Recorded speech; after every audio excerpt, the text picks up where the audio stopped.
Guess what day it is? Huh? Hump Day?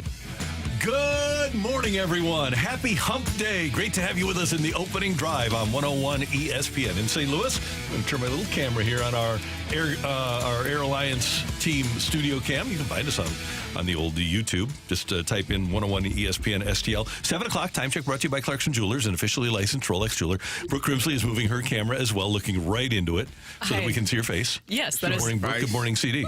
CD's is always perfectly in place, but mine is always all over the place. I think they're automatic. Matthew Rocky is here. Matthew, aren't these cameras theoretically supposed to be automatic? They're supposed to be, but what you do is you go in there and you set a point where it's supposed to go to, and they set the points for each individual host, and based on where you guys usually sit. And I just think they set the point for Brooke wrong. Got it. Brooke's the only one who sits there. Okay. It goes all the way. Jamie Jamie sits here, there. I believe. I think Brooke's the only one who sits there. I know Jamie sits here because this headset is like screaming through. Yeah, everything. Brooke's the only one who sits in that spot. So I think they just pinned her where her head usually is. I think she's moved over to her left a little bit to not be behind the computer screen. And we now have to accommodate that with the camera. Well, I don't know what they do, but for some reason the camera is always pointed at the ceiling. This one, either way. So I was wondering if somebody was broadcasting from the ceiling for a while. That would be a hell of a show. Now that might actually, if I can get a harness, something to hold me up, pin me to the ceiling, I would do that. You would do that? And look down the entire show. It'd be like a Pink concert. Yeah. I was going to say that. You just do flips around everything. I don't know if this can stable enough to hold me up there. The Blues are back in action tomorrow night. They take on Arizona after falling to the Jets last night at Enterprise Center. We're going to talk about that in just a moment. We're going to talk to our buddy Jamie Rivers and ask him about why he turns his headphones up so high at 8:15. Katie Wu has a new piece up at The Athletic we're going to talk about. A lot going on here on this edition of the opening drive on 101 ESPN. But let's start with the Blues' 5-2 loss to Winnipeg last night at Enterprise Center. Blues coming off of a 2-game winning streak. Mark Scheifele and Neil Pionk score for Winnipeg. But before the first period was out, our guy gets the opening drive bump again. Blues battle for it. Thomas picks it up. Thomas shoots, score! There's the answer, Joe. Robert Thomas. Team leading 5th of the year. 2-1 score, 3:05 to go. Period number 1. Hope you enjoyed that. Kyle Connor scoring in a bad second period for the Blues. Coach Craig Berube lamented that second period. Connor with another. Cole Perfetti scoring late for the Jets, surrounded around a Braden Shen tally for the Blues. 5-2 was the final. And Blues play Winnipeg a lot. They're in the same division. They see a lot of the Jets. And you would think that with that familiarity, the Blues would have somewhat of a game plan to beat Winnipeg. Coach Craig Berube, does that make it a little bit more frustrating? Well, we talked about it, and I thought we handled it well in the first period, and we did a good job. But again, it boils down to 60 minutes against this team, and we didn't have the 60 minutes tonight again. Okay, I think we can say 60 minutes of effort is what he's talking about. He talked multiple times about the lack of performance in the second period. So, Carey Davis. Yes, sir. Oh, no! We suck again! Yes, we do. You are a professional athlete. You are a very proud athlete at the high school, college, and professional levels. And even in this endeavor, which you are performing at a high level, you are very competitive. Have you ever played with an athlete that, for whatever reason, wouldn't provide 60 minutes of effort? Because when Craig Berube says we didn't get a full 60 minutes, we, I think, can surmise that he would add on of effort. Why would a person in professional sports not be trying hard to win all the time? Well, I don't know that they're not trying hard to win. I just don't know that they are able to be consistent. And that's the one thing that we've talked about, when you have the wins and then you have the loss, then you win and you lose, and you're not able to figure it out every single night. I don't know what that is. I don't know how. I don't know if that's something internally that they have to figure out, something that they have to discuss. But it shouldn't be hard to give. I mean, what the hell else are you doing? What's the one thing you can control, right? What the hell else you got going on? Yeah. I don't know what you're saving it for. I mean, this is your job. This is what you do for a living. This is how you make your living. So for me, it just feels like guys are not doing it consistently enough. Now, I will give them credit because some things have gotten better. We're still waiting on the power play to come along. We might be waiting for a while for that. But guys took some shots last night. They've taken shots the last couple of games. That first period was really good. I liked that they started the fourth line to start the game, and they came out the box with just fire and energy and just going after guys.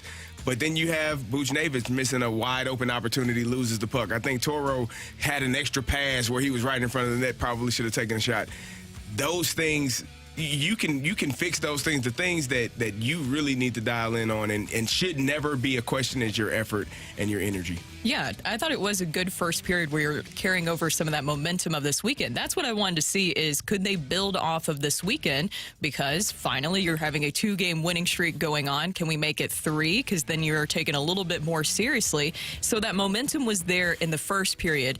And then they just really backed off. It felt like in the second period they really lost their neutral zone forecheck, and that was the difference there. And they were just playing on their heels the rest of the time. Robert Thomas, love that he is scoring more, but have you guys noticed that Pavel Buchnevich, when it comes to scoring this season, and that is Robert Thomas's winger there, he has 1 goal and 2 assists so far. So does it come with Robert Thomas, his shooting? Does it come at the expense of his winger Pavel Buchnevich really being able to score more? But at the end of the day, it does come down to the effort level, what you guys are talking about from all the guys. They are all playmakers at the end of the day. It still feels like we're working on that top 6 chemistry amongst those guys. And back in the day, and I know it's unfair to compare anybody to Brett Hull, but Brett Hull would mope a little bit when the puck wasn't going in for him. He would get frustrated, and Buchnevich was asked last night if, with the inability to get the biscuit in the basket, if there's a little bit of frustration on his part, does he get frustrated by the fact that, okay, he's getting these opportunities, he's got an open net, for gosh sakes, and he can't get the puck past the goaler? I try to be positive, but it's hard to be positive when you play like that. So different expectation for me. I try to work hard, try help him, but it's not enough right now. I gotta be better. Hopefully the Blues will be able to get things going, and it'll be just an avalanche of goals, not a Colorado avalanche, just an avalanche of goals for the Blues, who take on the Coyotes tomorrow night, 6 o'clock pregame, here on 101 ESPN. Meanwhile, there is news from the National Football League, news from Brooks Titans head coach Mike Vrabel. There is. He's been keeping us Will's waiting. going to be our quarterback. We're going to go with Will. We think that's the best opportunity for our football team right now, and see where he's at. Just looking for something, and it was able. Again, I think that there's clearly something there. We want to be able to continue to work with him and progress and develop and win, and that's how you get better. Clearly something there. Yeah, that needs to be your starting quarterback. I've been waiting for Vrabel to say this, and so have a lot of Tennessee Titans fans, because it seems like just the perception, right, is that maybe Vrabel isn't too high on Will Levis. He hasn't had necessarily all the nicest things in the world to say to him. That was probably the nicest thing that he has said thus far about Will Levis, is that there is something there. And it doesn't take away anything that Ryan Tannehill did for this organization. Titans fans should be very grateful for everything that Ryan Tannehill has done for the Titans over the years, and also with helping Will Levis now, I think he will be a great mentor for him. This is the right decision for the Titans moving forward, because I've told you guys, the AFC South, the way that things are panning out, you have a lot of young quarterbacks that are already taking the helm, and I was worried about the Titans getting behind, because you're wondering, okay, are they finally going to get a pick right here with a young starting quarterback that they can really build around? You look at C.J. Stroud, what is going on with him and the Texans. You look at Trevor Lawrence, his progression over the years with the Jaguars, and now it looks like you can have Will Levis start to take things over so that the Titans aren't left behind, because while Ryan Tannehill helped the Titans over the years, he's not the answer moving forward, and it should be Will Levis. I mean, it's a good call for them. I mean, I think Ryan Tannehill probably reached his ceiling. That was the best he was going to give you. He played out of his mind when he got there, and people were like, oh, this guy can actually play. They didn't think he was going to be a good quarterback. He got them to the number 1 seed in the division. In the AFC, and unfortunately they lost. But he did a great job. But he did as much as he could do, and now it's time to move on. And hopefully, for Tennessee Titan fans out there, Will Levis can be the answer because they are searching for an answer. And as you said, that division does have some really good quarterbacks. C.J. Stroud, Trevor Lawrence. They're playing Anthony Richardson when he ever gets back healthy. They have a really good division of quarterbacks, so it's going to be exciting to see all of those young guys play over the next few years. Yeah. And finally, and we'll talk about this later on in the hour, Katie Wu writing in The Athletic that the Cardinals are essentially, John Mozeliak is essentially saying, be patient. Those words didn't actually come out of his mouth. They have in the past, and it kind of looks like that's what they're saying. The reality is we do feel like we have the resources to improve this team. Where our payroll ends up, there are a lot of different factors that go into that. Ownership has been very supportive of what we're trying to do when it comes to investing in players and how we're trying to compete for next year. Bill and his ownership group definitely want to get us back on the winning path. Well, of course, they've been supportive in what they're trying to do when it comes to investing in players. They signed Andrew Miller, and they signed Brett Cecil, and they signed Dexter Fowler, and they signed Matt Carpenter to an extension. And they've done a lot of. They've been very supportive. Wilson Contreras, $87.5 million. Albert Pujols. Well, yeah, they didn't spend a lot. $2.5 million. There you go. Yeah, the $2.5 million for Albert and the $5 million for Corey Dickerson. One of these things is not like the other. Yeah, it's okay. It makes me feel like that we are keeping the same approach as we have in recent off seasons. Oh, and everything's gone so well, Brooke. Why not? 91 losses last season, Randy.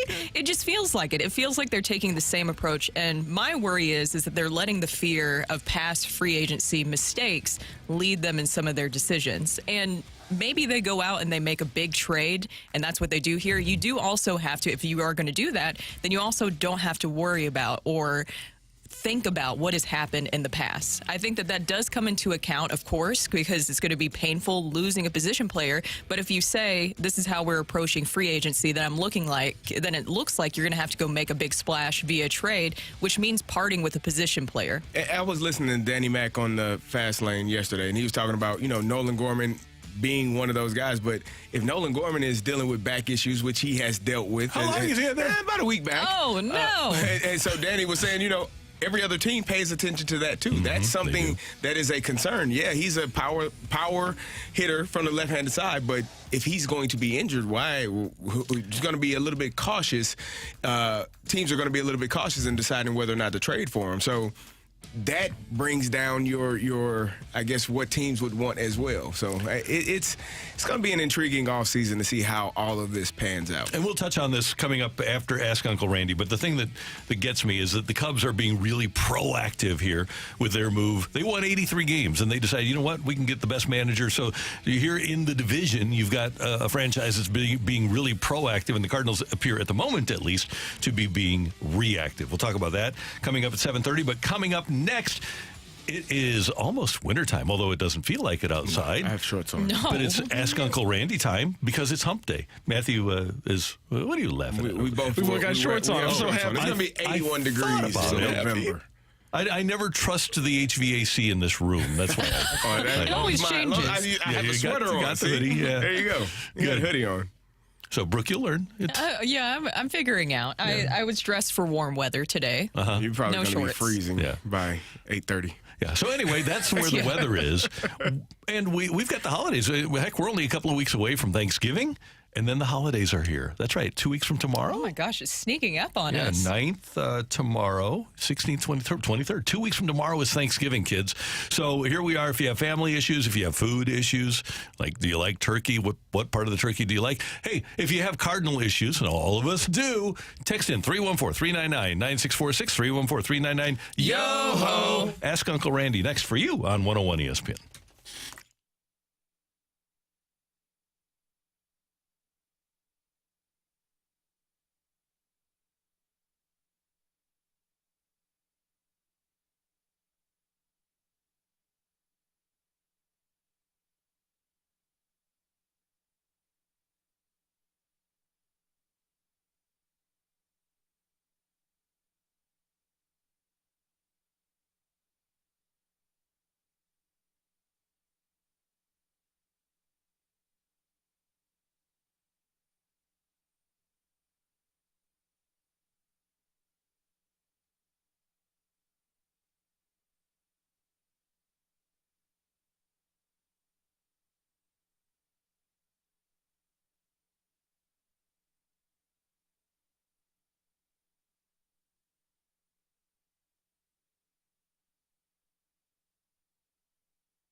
for Uncle Randy? Let him dive into his infinite well filled with wisdom to find you answers. Text 314-399-9646. It's Ask Uncle Randy on 101 ESPN.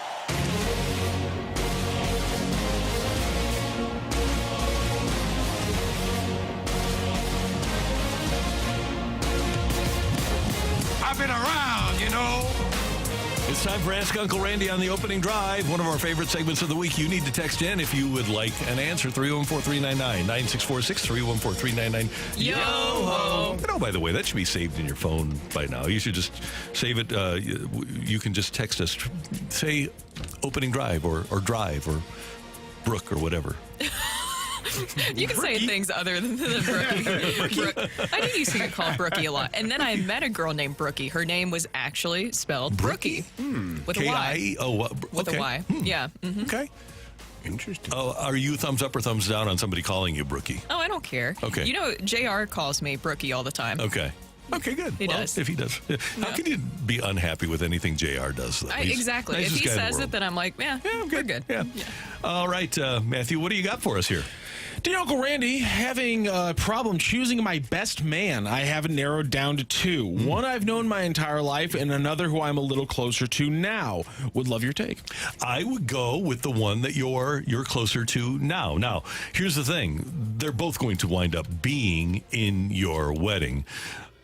And I get that you have somebody who is a lifelong friend, but I would anticipate that now that you're at the age of being married, that you're probably going to remain closer to the friend that you're closer to now than you are to your lifelong friend. As long as you don't leave your lifelong friend out of the mix. I would go with the person that you're closest to now. That would be my advice. I went through this recently with my bridesmaids and picking out my bridesmaids. So I have a group of friends that we've been best friends since middle school. Obviously, they're all back in Tennessee. And so I was like, okay, there's one friend in that friend group that we've been so close.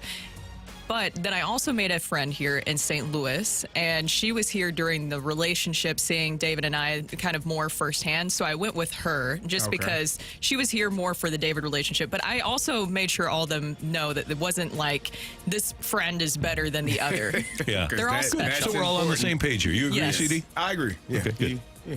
Whatever makes you happy, man. Oh, Randy, first time dad here. My twins are 6 weeks old. Good luck. When does the sleep get better? / do you have any sleep advice? Okay, here's when the you thing. Number one, my friends that have had twins, the ones that have twins as their first kids inevitably say it's so much easier than if it's your second and third kids or third and fourth kids, if your twins come later, because all you know is twins when you start with twins. Sleep, you hope, through 3 months, and he said 6 weeks is where they are now. 3 months is kind of the magic spot. That's a sweet spot for kids starting to sleep through the night. I was lucky because I was working at night, so I would come home and feed the kids. I just bottle fed them. So it was easy for me. You just aren't going to get sleep. I think that's something that you have to come to grips with, CD, you know. That's part of life. Yeah. Just deal with it and get it when you can. Like when the baby sleeps, if you're there, you go to sleep. You don't find time to I'm going to scroll the internet because I haven't had it to know. Take your butt to sleep. Get a nap, 30 minutes, 45, an hour. Oh, God. Yeah. Yep. Wow. And one of the things you can do to kind of pass the time, because a baby, if you're feeding the baby, if your wife is breastfeeding, she'll be taken care of. But if you're bottle feeding a baby, if there's a movie that you haven't seen in a long time or you want to see, just click it on and watch that movie. I would come home and watch sports movies with Patrick when he was like 6 weeks old. Question, what is harder, newborn or toddler stage? Newborn. Because of the sleep factor. And because they can't talk. Yeah, toddlers are fun. They can't, toddlers are, they just mischievous. They get into stuff. They don't know any better. Hey, sit down. Okay, Dad. But the newborns, man, listen. My oldest daughter literally cried from like 6 p.m. to 5 a.m. one day. Colic baby? And by 4, I was crying with her. Like, why do we put him in a car? Why do we put him in a baby seat to try to get him to shut up? It works. It does. It works. I wonder who thought of that. Uncle Randy, why would the Jets not go after Tannehill to warm the seat for Rodgers? Well, because the trade deadline has passed. And so there's not the opportunity to get him. And the timing just didn't work out because my guess is that the Titans had not determined that Ryan Tannehill wasn't their guy anymore last week. It was last week when the trade deadline hit. And the Jets felt like Zach Wilson may have been their guy. Yeah, but he is not. Uncle Randy, do you feel guilty that the entire Cardinals organization and the Blues players have taken your advice on never giving 100% effort? Now we're getting to the rubber has met the road. I kind of do. We have figured it out. I kind of do. Okay. Because here's the thing. My thing about not giving 100% is, number one, you don't want to develop an expectation because if you try hard, you develop an expectation, and then all of a sudden that's what's expected. Here's the thing with this particular Blues team is we haven't, well, maybe in these last couple of games we did see. We've seen a complete game. And the mistake they made was building an expectation that they could actually do it. Yep. So, yes, I apologize because they do all this, and I know. They understand that my approach to life, while enjoyable, is probably not best for the people that are spending hundreds of dollars on tickets. Yeah. We were talking, I mean, you go watch, you spend hundreds of dollars and they play a third of the game. That's a bit frustrating. Yeah. Obviously they're playing the entire game, but the effort and energy you need to see for a full 60 minutes is kind of disappearing. But I will not back away from my stated belief that one of the biggest mistakes that you can make is to provide management the ammunition to say, you can do better. Randy, there are kids listening. Some of those kids might be at Hazelwood Central. Hey, it's just not believing that you don't have to give full effort. I was Matthew They'll will throw tell it you, right back at you. I was cleaning out my backpack this morning and ran across that 1.6 transcript. You don't have to. You know what? Because if you have a 1.6 GPA, you have room to grow. If you have like a 4.4, 4.5, you can't go anywhere. What are you going to do? You're stuck. You've reached the pinnacle. You aren't going anywhere. So the Cardinals should just come out and say, we'll finish last. Well, you don't have to say no. You don't have to okay. say you'll finish last. All you have to do is say, we're doing the best we can. And then people are pleasantly surprised when something good happens. No, because the Blues said they were going to try for third, and no one's excited about that. But if they finish first, they'll be really excited. So, I like Randy's version of it. Shoot for the moon so you can land among the stars where you will eventually burn out. Yeah, there you go. I like Randy. It's a different style, but I like it. Uncle Randy, what is the best non-traditional side dish you've ever served on Thanksgiving? Ooh, this is good. Okay, let's start with this. Is mac and cheese a traditional Thanksgiving side dish? Okay. Yes. To America's Cup. Now, you can get fancy with the mac and cheese and try to do something a little different. Well, I do, because I do the salt and smoke mac and cheese, which is absolutely delicious. Hard to beat. Okay, so I am a pretty traditional Thanksgivinger. I would probably go, and I don't know if it's a side as much as it is an appetizer, but mozzarella sticks. Whoa. Mozzarella sticks before. Mozzarella sticks on Thanksgiving. Wow. That's intriguing. I love that. That's CD's. damn. I can't tell if you're surprised or bothered. I'm intrigued. Intrigued is the word. Delightfully intrigued. Randy. There you go. Okay, good. I would chew into some mozzarella sticks on Thanksgiving. They have the right color. You know what it is? They have the right color palette. The color palette Just to works. get me started. That could be like your pregame before, obviously, the food gets ready. You're watching the first few minutes of the game. Now, I have a friend who eats breakfast burrito, and breakfast burritos are delicious, all right? But has been eating breakfast burritos literally for breakfast every day. And for me, the breakfast burrito is more of a special kind of thing. And that's another tradition that I have on Thanksgiving is the breakfast burrito, which is a great thing to have. I was working at KCLC, Lindenwood University, doing the morning show on Thanksgiving. And I hadn't had breakfast, and the only thing open on Thanksgiving morning was an old restaurant. You guys know Del Taco, right? Yes. Well, here, Noggles was awesome, and they were purchased by Del Taco, and Noggles had this macho meat burrito. It was good. So you would have a burrito in the morning and have Thanksgiving? Burrito. Well, it was like meal? 5 in the morning. Okay. So it was a 24-hour place. So, yeah, I had a breakfast burrito while I was doing radio at Lindenwood's KCLC. And then, I had dinner 2, 3, 4 in the afternoon. But, so that's where my breakfast burrito tradition began, was doing early morning radio. New rule: we're not allowed to talk about food during Ask a Woman. Okay. Are you hungry? All I want right now in the world is a big plate of hash browns. Mozzarella sticks? I wouldn't mind a mozzarella stick either, Brooke. Sonic Really good mozzarella call. Anybody sticks. wants? I mean, good First call. Watch is right across the street. If anyone wants to deliver to the opening drive, Dear Be Uncle careful of what you wish. Dear Uncle Randy, we don't beg for food. That's still, we can't fall into that stereotype. We can't step into that Feed hole. us, Carey, come on. Dear Uncle Randy, I have a work colleague who expressed romantic feelings for me, and I don't feel the same way after one date. How do I express to her that I like her as a person, but not romantically? I think you just need to rip the Band-Aid off and say, hey, I really like you, but I don't feel it. I don't know if you say there weren't any sparks, but I think you need to let he or she down gently, because you do have to work together. what are your rules of engagement as it pertains to workplace dating or dating someone? Say you live in an apartment complex. Is that like against Oh. the rules? I think the specific. best it's kind of idea would be to avoid the work I agree. romance.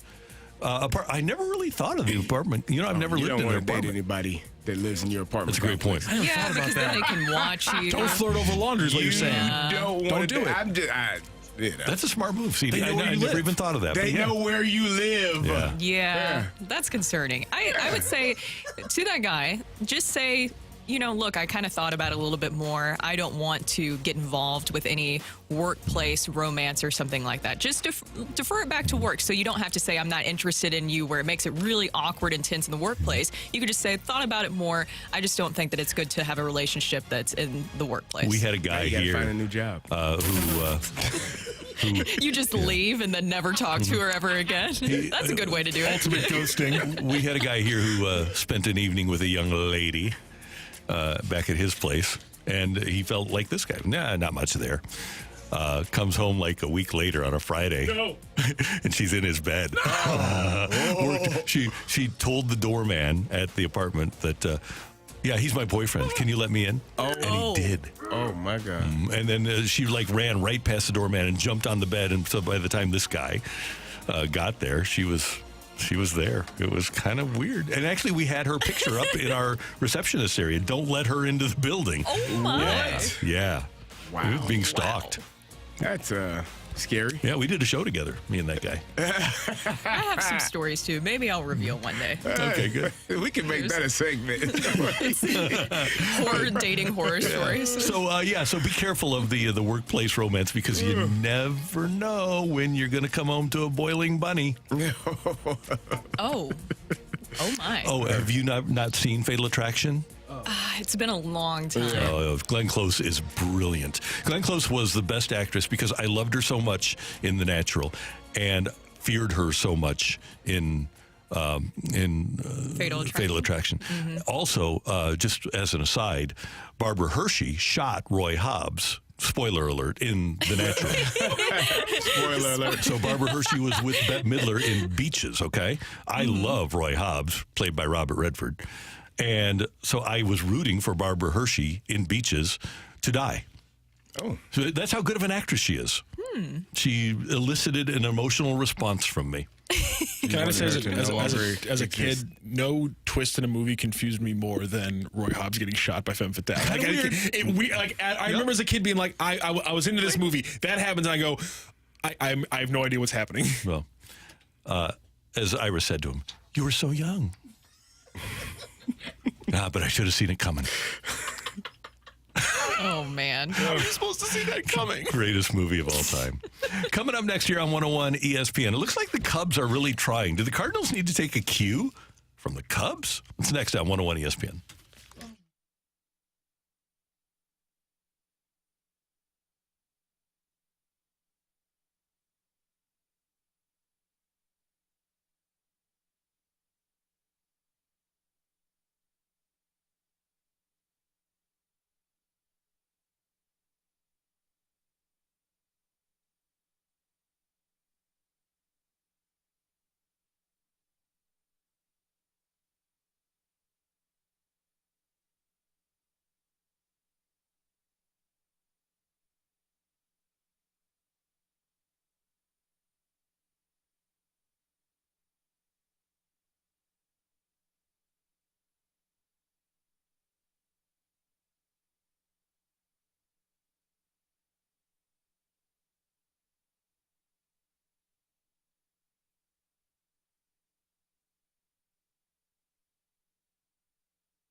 Hey, kids, the holidays are right around the corner. As we mentioned, Thanksgiving 2 weeks from tomorrow. And if you're going to have people at your home, you want to make sure that your home is in tip-top shape for the guests who are going to be visiting or staying with you. And that's why at Hoffman Brothers, they are going to be your North Star for home repairs this holiday season. First thing you need to do is give them a call at 314-664-3011, 314-664-3011, and set up an appointment to get your furnace looked at and make sure that is good to go. They're going to do great work. It's smart to join the Hoffman Brothers Home Protection Plan we have because they're going to check your furnace and your air conditioner every time they need to be checked in the fall and in the spring. But Hoffman Brothers can also help with replacing or fixing outlets, lighting to your home electrical panel, and don't forget about your appliances, refrigerators, ovens at this time of year, stoves and dishwashers. They'll get used in abundance this holiday season, and Hoffman Brothers is a proud Mitsubishi Electric heating and air conditioning contractor. Make sure that your home is good to go for the holidays by getting in touch with Hoffman Brothers at 314-664-3011 at hoffmanbros.com.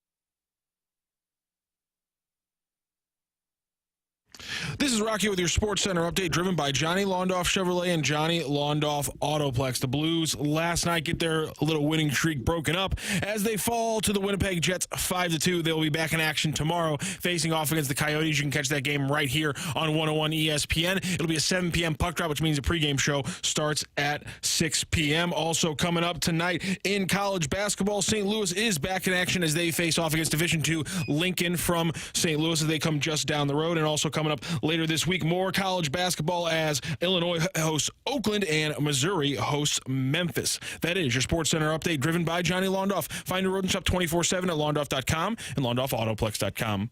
Are you kidding me?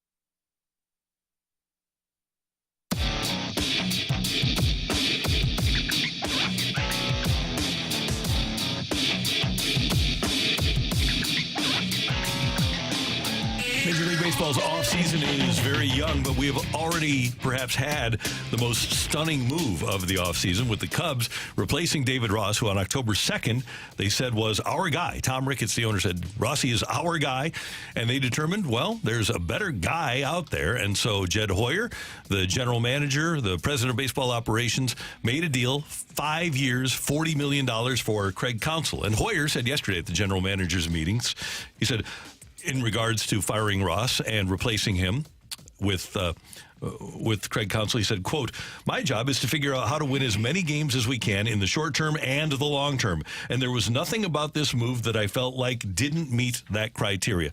Guys, I get the sense that there is a level of urgency on the part of the Cubs that doesn't exist in most Major League Baseball outposts, and certainly the one that we're close to here in St. Louis. They say, be patient. It doesn't seem to me that the Cubs are telling their fans, be patient. No. Does it almost seem like maybe they looked at the Rangers and saw the value of bringing in a manager with experience and also having the right coaching staff around him, but also bringing Craig Counsell, knowing what he would be able to do, and you are hyping him up in that way. Maybe they saw that benefited the Rangers, where you get a World Series victory out of it?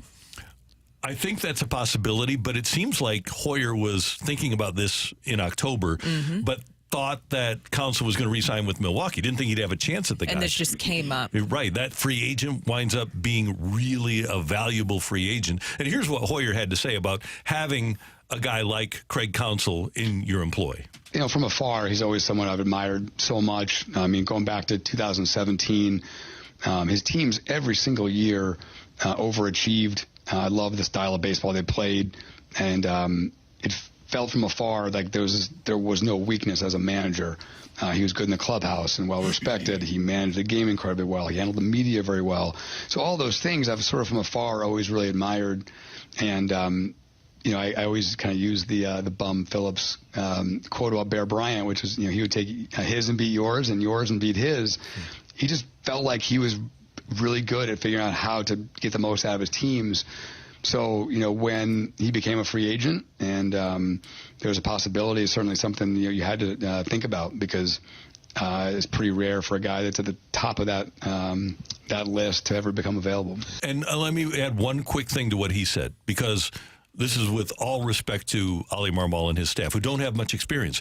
But I don't think anybody in baseball is saying that Ollie and his staff will take his and beat yours or take yours and beat his. Yes, the Cubs clearly didn't feel that way about David Ross. So my question would be, obviously, great move for the Cubs. It changes the division. If you're the Milwaukee Brewers, or if you're a Milwaukee Brewer fan, what the hell are you thinking right now? In the last couple of years, you let Josh Hader walk, which was, they had what they called the Hader hangover when he left, when he was traded. You don't do anything with Craig Counsell. You let him leave. Not only leave, but leave to your division, one of your division rivals after winning the NL Central. That has to be. I would love to hear some Milwaukee Brewer fans. We complain a lot here, but if we allowed our manager that had just won the division, well, we fired one, but if you just didn't re-sign him, okay. Brewers, I got you. I feel you. Sorry. Now, here's the thing, though. I want you both to react to this line from Counsell. Spoke to the Milwaukee Journal Sentinel, and this is a line that he had. He said, "I think highly of Matt Arnold, their general manager. I think highly of David Stearns, their former Pobo. I think highly of Mark Atanasio. Mark was incredibly graceful on our last phone call together. I don't have any hard feelings." This is the last thing he said. Tell me what you take out of this. They had to make a decision, and I had to make a decision. So he says the Brewers had to make a decision. Yeah, it's business. Do you think that he gave them a right of first refusal in so many words? And I wonder if he came to the Brewers and said, look, the Cubs are offering $8 million, $40 million over 5. Do you want to go there? And did they? That's what I took out of it.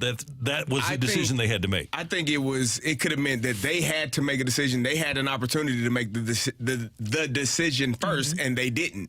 And when the Cubs came knocking and they offered, well, we don't need to go back to the table, because if you all wanted me that badly, you would have signed me to the contract before anyone else had an opportunity to. And he was being pursued by other places. It seemed like a lot of people were going after him. So this begs the question, and we're getting a lot of texts incoming about this. This is from the 314. So what has Craig Counsell won to make him the messiah of managers?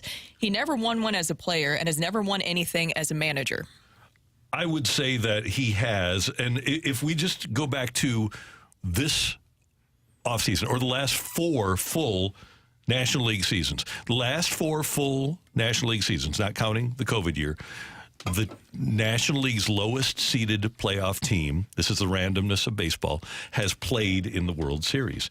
And what Counsell has done is consistently put his team in the playoffs with what pretty much everybody agrees is as not as talented a team, and put them in position to take advantage of that randomness. His teams have been in the playoffs in 5 of the last 6 seasons.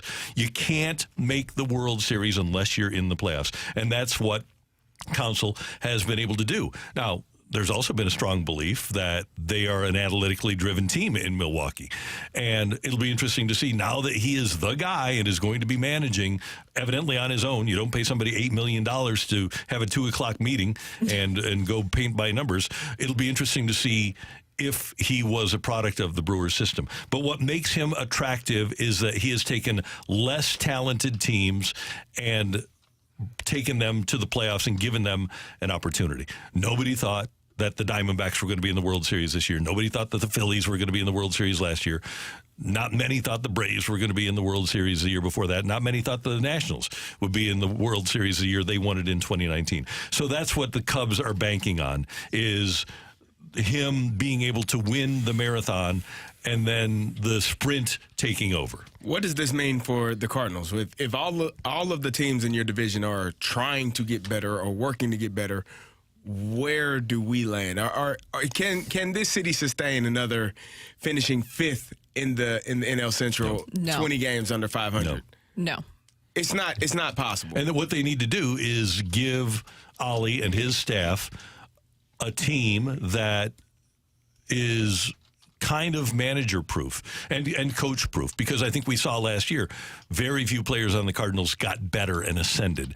So what you need to do is bring in players that are established and solid and really good, and then Ollie's got the plan that they give him before games, and then you just let him carry out that plan. But I think to succeed, you need to give him the right tools. It's really unfair to a manager to expect him to do what Craig Counsell has done and not give, if he doesn't have that experience, not give him the tools. And just to circle back, one with this texter, they mentioned that he wasn't a World Series champion. He's a two-time World Series champ. I didn't say that. That was the texter that said that. But just to clarify, the other thing, bringing back up the Rangers, and I'm sure some people are tired of hearing this, but to your point, Randy, is just letting the manager manage, because that is the biggest thing. And whenever I hear that quote where they're talking about Craig Counsell and what he's going to be able to do with the Cubs organization, it 100% sounds like Craig Counsell is going to be allowed to lead this organization in the way that he wants, and they trust his guidance. I think that should be a lesson not only for the Cardinals,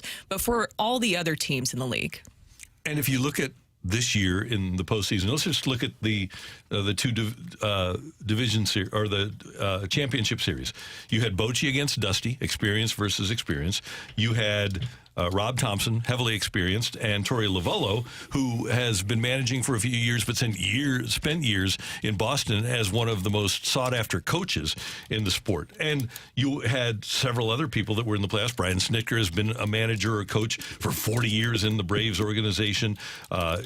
You had Counsell with the Brewers, who has been around the block. You have had multiple people with a lot of experience. And now that a guy gets $40 million, I wonder if the manager is coming back into vogue because of what you said, Brooke, because veteran guys are doing it. I wonder if the manager is being brought back into baseball. That's one thing that I was wondering as well. When you start to see the success that teams are having, Dusty Baker last year, you talked about Bruce Bochy this year, our managers going to say, the hell with those analytics, man. You got to let me do my job. And if you want somebody that is just going to go down the list, you got to go find somebody else. And that's a tough position to be put in when you are a younger manager, getting your foot in the game, trying to, start a career in that regard. Especially with veteran players, right? Exactly, because you got to get the job. It's a limited number of them.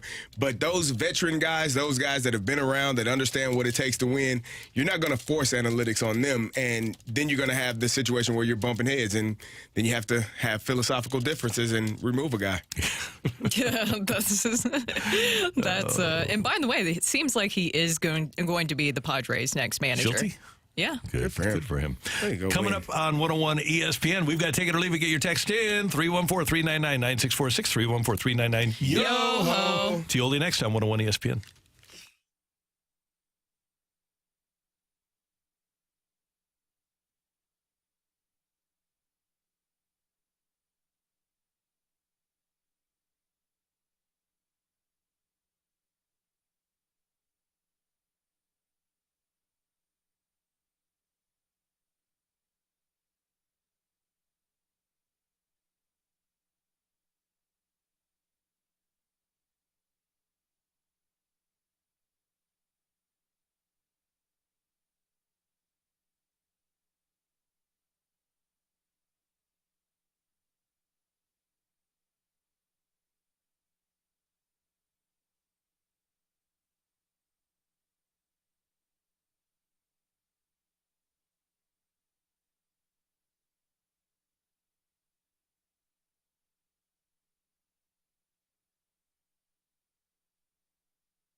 say something.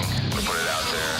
If you like it, you can take it. If you don't, send it right back. Get your text into 314-399-9646 and give us your take it or leave it. Brought to you by Gloria Lou Realty. Visit GloriaHasTheBuyers.com and start packing. That's my final offer. Take it or leave it.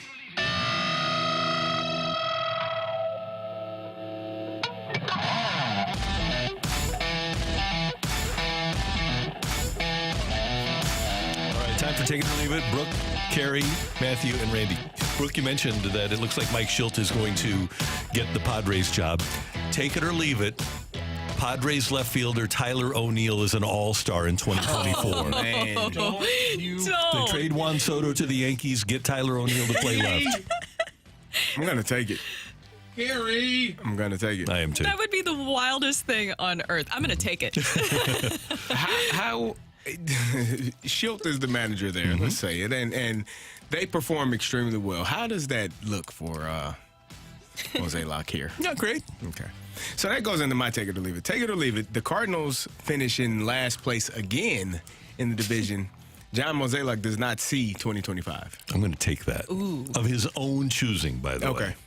I'm going to take it because you have to at that point. You can't have this. I'm just so worried. I'm trying not to get too freaked out by the offseason, but it really does seem like that they believe that this offseason was a one-off, or the season was a one-off, and that's what it feels like with their approach this offseason. And maybe I should clarify what I mean. He's not going to make it as the Pobo in 2025. Right, He'll right. make Oh, it yeah, to see he'll make it, 2025. yeah. Oh. I don't want anybody. You know. I didn't even think about that, CD. Thought about it after I said it. Yikes.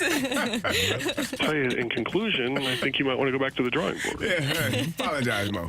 Make sure I was clear about what I said. Take it or leave it. We were talking about yesterday a lot about they should have had an end of the season press conference just to get a singular message out there and make sure you don't have any mixed messages. But did you guys hear about Brian Cashman and how he was talking to media members yesterday? Take it or leave it. I guess there's a worse way that you could handle media availabilities. I'll take that. Yeah. I like it. I like my guys straightforward. Tell it like it is. Say what it is. That's what I want for my GMs, my Pobos, and my people in upper management. Tell me the truth. Not great. Don't lie to me. He had one just as, how was your season?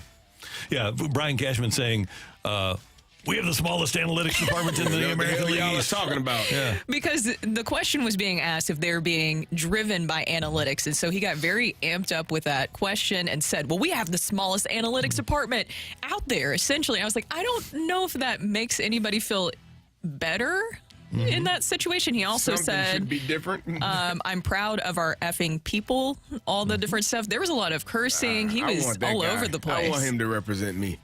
Give me a fire, fury, again. Straight to the point. The hell out of my face. What the hell do you know? Matthew, what do you got on the text line? Take it or leave it. Scott Perunovich is not going to get better sitting in the press box. Take it. I'll take that. I'm going to take it. At least at hockey. It can get better in other facets of life. Practicing play-by-play. Other facets of life. Yeah. I would like to see get really good at whittling. Is Scott Perunovich the answer for the lack of energy, though? He can help with the power play, possibly. Yeah. Possibly. If you're looking for something to change with the power play, that is 1 of 28. The 1 for 28, baby. That does help. Called it. You're right. You did call it. Now, JR, I know you're listening. They were 1 for 28, baby. He did Called say it. Yep, you did. I don't know if I would want to be proud of that. We want that to end. We said it was foreshadowing. I don't play for the team. That's true. Take it or leave it. It's very important to have a hobby after retirement because it can extend your life. I'll take that. Take it. Okay, yeah, I'll take I need that. to get hobbies that aren't video games. What? Nothing wrong with video games. There's nothing wrong with it, but I need actual productive hobbies, like going outside. No, I mean I do that enough. That's but productive. that's not that's not like a hobby necessarily. Rock, listen, you enjoy your video games, brother. Okay. Hey, sometimes I just binge on them and spend 5-6 hours and won't do it Nothing for wrong with that. months. And then 5 or 6 hours, I'm like, whoa. No stress, feeling good. Take it or leave it. Spags gets another shot as a head coach. Leave it. I'm going to leave that. I think Spags is in the 60s now. They don't hire 60-year-old coaches And anymore. if you saw what happened the last time, Again, some people are better as coordinators. They don't have to talk to the entire team. Some of them don't talk well anyways. They are kind of weird. He hired Josh McDaniels as his offensive coordinator. How'd that work out for him? Might have been the worst pairing in the history of sports. Ooh, you think? Could have been. So I think Spags is, and as you guys know, I like Spags. Spags is a friend of mine. But I think he has the third lowest winning percentage of all coaches with 40 or more games in the history of the National Football League. Randy, you'll like this. I was listening to, I think it was Get Up. Greeny was talking about the Patriot Way, and he was talking about the Patriot Way is actually Charlie Weiss, Josh McDaniels, Romeo Crennel, Bill O'Brien, like all of these names that Joe Judge, all of these names that have failed. The Patriot Way is truly Tom Brady. Totally, 100%. It's not Bill. It's not a Patriot way. It's Tom Brady's way. No doubt about it. I thought you would like that. And that's when you look at how both McDaniels, who was making $10 million a year, and Belichick are total products of Brady.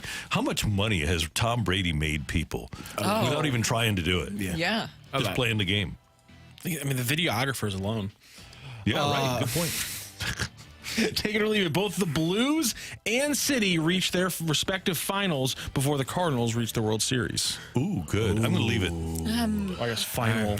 So hard to get to the Stanley Cup Finals. It I'm going to is. leave that. I mean, listen. If the way that leave it. That's going to be a long season. Long seasons. Take it or leave it. Somebody said this, Randy, and I guess you're going to disagree with it, but I want to get it on the record. Take it or leave it. The World Series is the hardest trophy to win. I think the Stanley Cup is. I'm going to leave that. Not that it's easy to win a World Series, but the physical attrition that takes place during a Stanley Cup playoff run of 4 rounds, it's 7 almost games. inhumane. It is. It really is. Best of 7. Yeah. I was thinking about Vince Dunn. Remember when he broke his jaw? He broke his jaw, Yeah, right? During the Stanley Cup run? Yeah, and then so did Chara for them. Yes. Played with it. Yep. But think about Schenner a couple of years ago with the torn with the ribs. oblique. I mean, he's playing with a torn oblique. It's ridiculous. Lowest winning percentages coaches, NFL history. Burt Bell, who owned the franchise with the Eagles, had a 179 for his career. 10, 46, and 2. Hugh Jackson, we all know him. Not great. Second worst ever. And then Spags with a record of 11 and 41 as a head coach. A 212 winning percentage is the third worst in the history. Where's Dennis Allen at on of there? the National Because Football he's on there. Dennis Allen's over 500 right now. No way. Yes, he is. In his They're career? 5 and 4. No, but this year he's 5 and 4. In his career, he's well below. Yeah. Dennis Allen is right now. He's got the 15th worst at 323. Yeah, I know he's he 20 was- and 42. He's on there. And he's the lowest among active coaches. Yeah. Second lowest among active coaches, as you might guess, is Josh McDaniels. Third lowest among active coaches is Todd Bowles. Among active guys, Dan Campbell is the fifth lowest. That'll change. Yeah. He's in his third year. Yep. And then, let's see, you time. got Ron Rivera, who's at 518, by the way.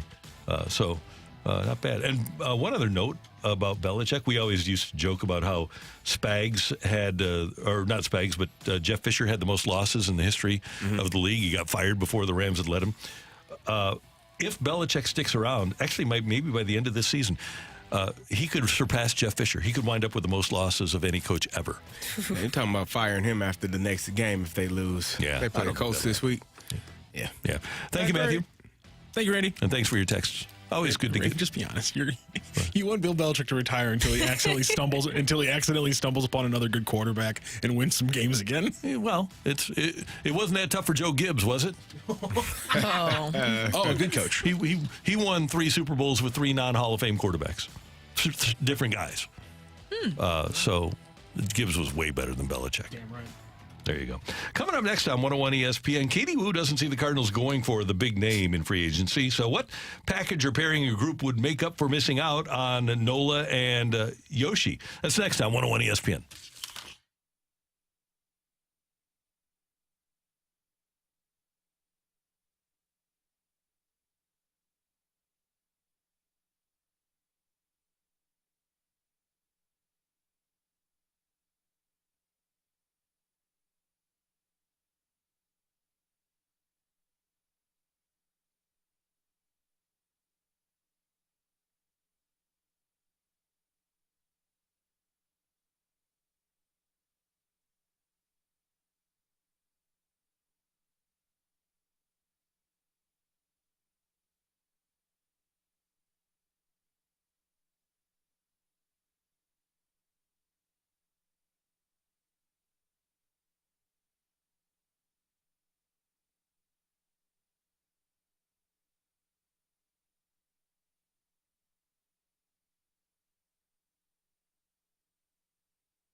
Hey, if you need new gutters, there's one company in St. Louis to go to. It's Gutter Pros. And they do more than just gutters. They do siding and soffit and fascia, and they'll actually do leaf protection as well for your gutters. It's awful to have water coming over your gutters, right? You come home and there's a hard rainstorm like we had a couple of weekends ago, and rather than going down the spout, your gutters are overflowing. Well, at Gutter Pros, they're going to help you out with the new technology of gutters. Yes, technology has changed for gutters, and they're going to provide you with the best gutters and the best covering for your home. A lot of leaf protection and a lot of great work by our friends at Gutter Pros. Find them on the web at gutterpros.com. They're fully insured with workers' comp and public liability insurance. Their sales staff uses company trucks and company uniforms when they meet with you, and they'll respond quickly to an estimate request. And they know St. Louis. They've been around St. Louis all their lives, so they're going to come out. They're going to know where you live. They're going to know what kind of house you have, and they're going to help you out. It's Gutter Pros at gutterpros.com. Go to the website. After all, at Gutter Pros, water goes where we tell it.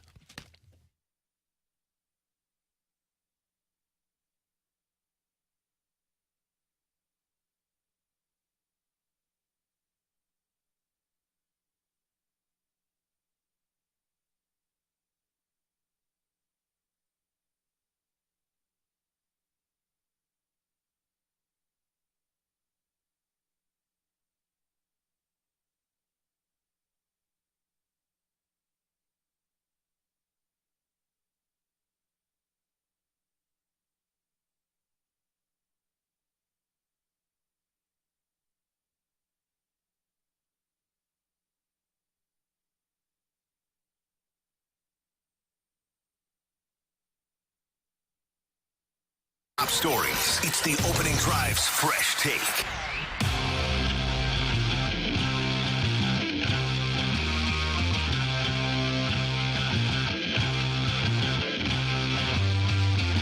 Nola and Yamamoto, I don't think they're going to sign either. One, I don't even know if Nola's going to leave Philadelphia. I mean, I'd be more inclined to think that he would stay there.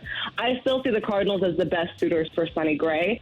And I think, you know, when you look at the overall free agent market and who the Cardinals could get, Sonny Gray is probably in that second tier. I do think he'd be a fantastic, you know, number 2 in a rotation. I think he would certainly help, but I also understand the gripes that fans would have of him not being enough. Because when you have a front office that says we need 3 starting pitchers, you would hope that those 3 starting pitchers really move the needle. I think Sonny Gray would do that, just probably, again, not to the extent that fans want.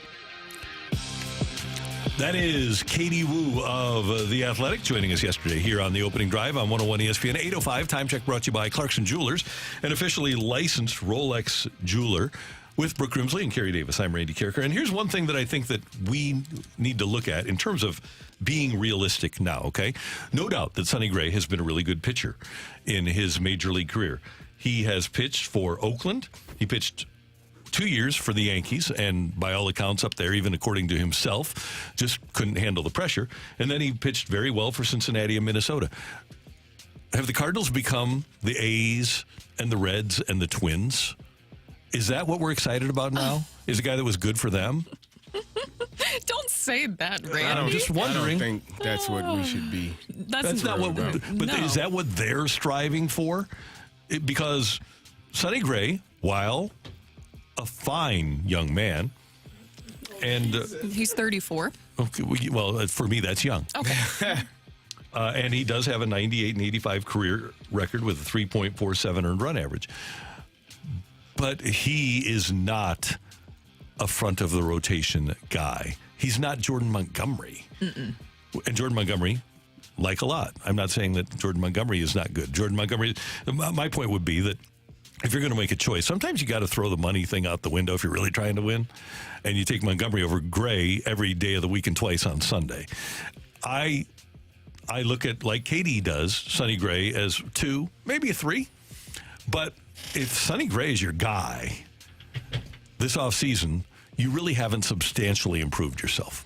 No, and that's what it seems like, especially when you put the quotes together, what Mozeliak has said during these meetings. And with those media members, I'm talking about John Denton and Derek Gould, a lot of people think that they have differing reports. It's all the same thing, and Katie Woo confirmed that yesterday, I keep going back to the prudent thing. Whenever I hear that Mozeliak said being prudent about the payroll, it makes me prune up. That's what I'm thinking about. I just want to shrivel up. I hate everything about it. Katie Wu, in her article that's out with The Athletic right now, points out this. The team aims to be flexible with its blueprint. Instead of acquiring 3 starting pitchers, Mozeliak could elect to acquire 2 starters and a swingman. So it really does seem like Sonny Gray could fit into that category.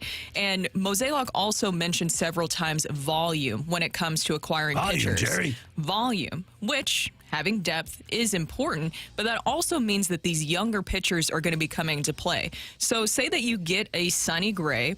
I would hope that the Cardinals would be aggressive when it comes to a trade. Do you think that it would be a bigger splash with the trade than it would be whatever they're doing in free agency? Depends on the trade, but Bob Nightingale reported yesterday that the White Sox aren't shopping Dylan Cease, but are telling teams they will listen to offers. And I think that's where the Cardinals need to place their focus. Could be, according to Nightingale, the best pitcher available on the trade market. This is a guy who had a transcendent season in 2022, not as good in 2023, but in talking to people who, A, watched him on a regular basis, and B, that are in baseball that see the analytics numbers, they like what Dylan Cease still did in 2023. So if that would be there, I think that would, actually, for me, getting Dylan Cease would trump getting Aaron Nola. Yeah, but you're going to have to give up something. That's fine. So whatever you're willing, what are you willing to give up would be the question. And then the other thing. Okay, can I ask you a question? Yeah. Because we had Jesse Rogers on down the stretch, right? Mm-hmm. September or something. And I asked him if he thought that Gorman and Graceffo would do it. And he said, yeah, I think they would. Would you be comfortable giving up Gorman and Graceffo for Dylan Cease? Probably, yeah. That is a toughie.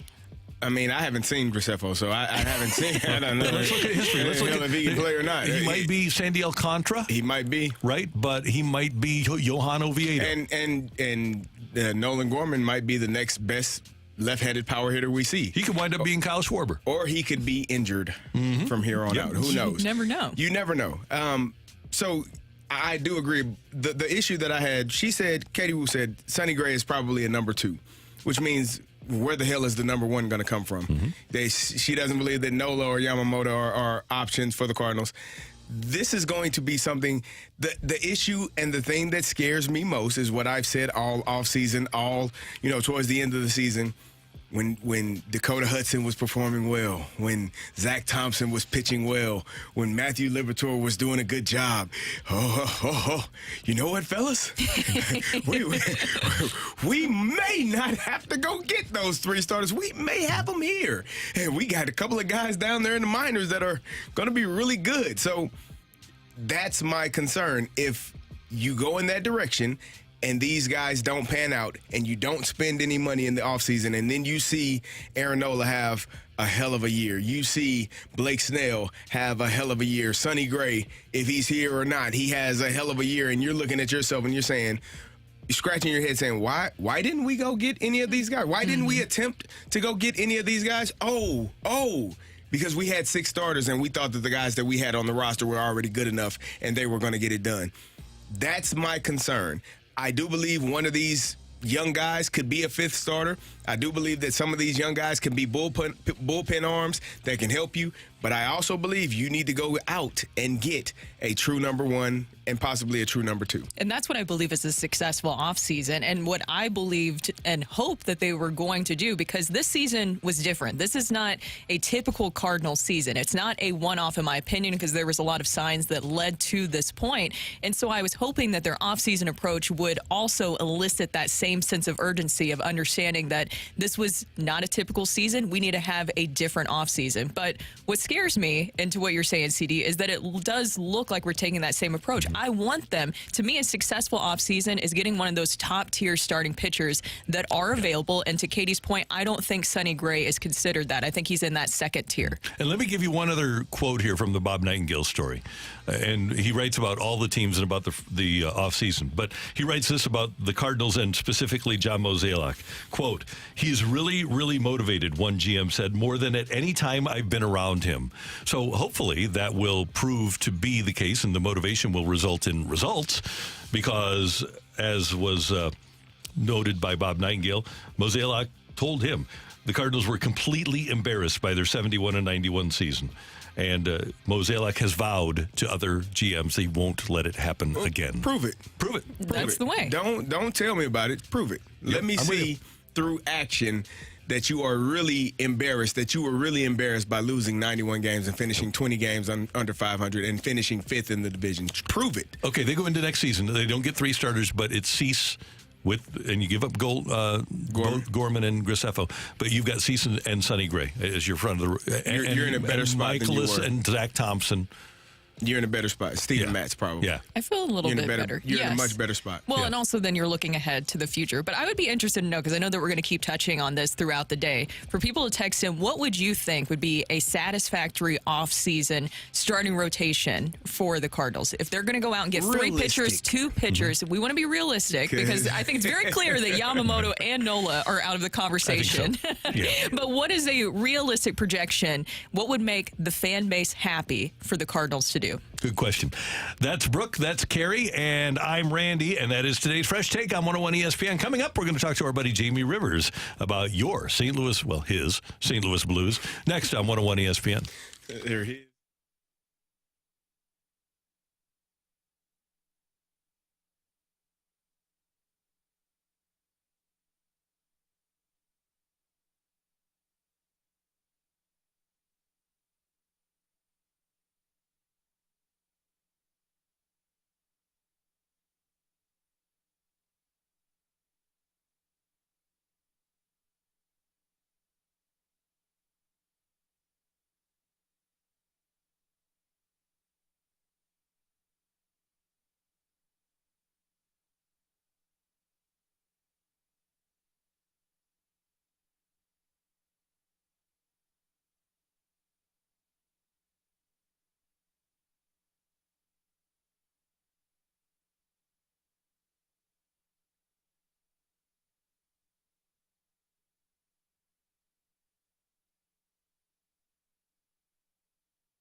Okay, if you are in the market to sell your home, there's only one person to get in touch with in St. Louis, and it's my friend Gloria Liu. She checks all of the boxes of being a proven, great real estate agent.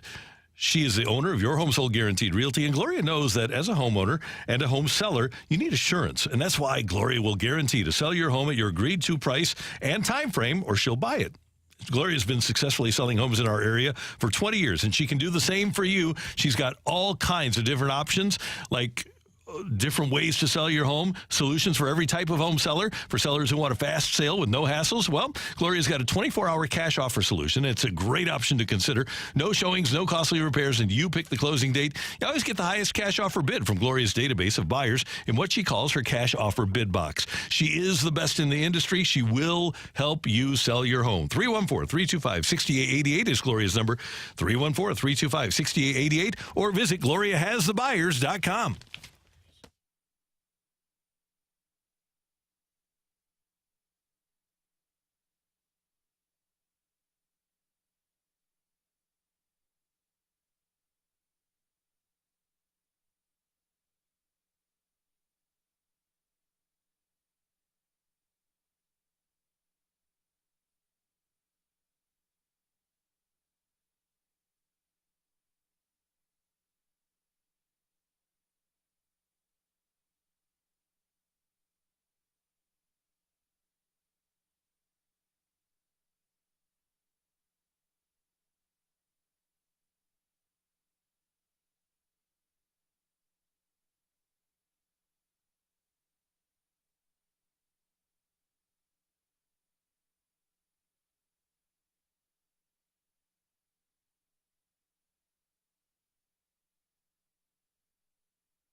talking everything St. Louis Blues as we head into the Blues Booth. Presented by Boardwalk Hardwood Floors, a proud partner of your St. Louis Blues. Find your perfect new floor at our 4 convenient locations and online at boardwalkhardwood.com.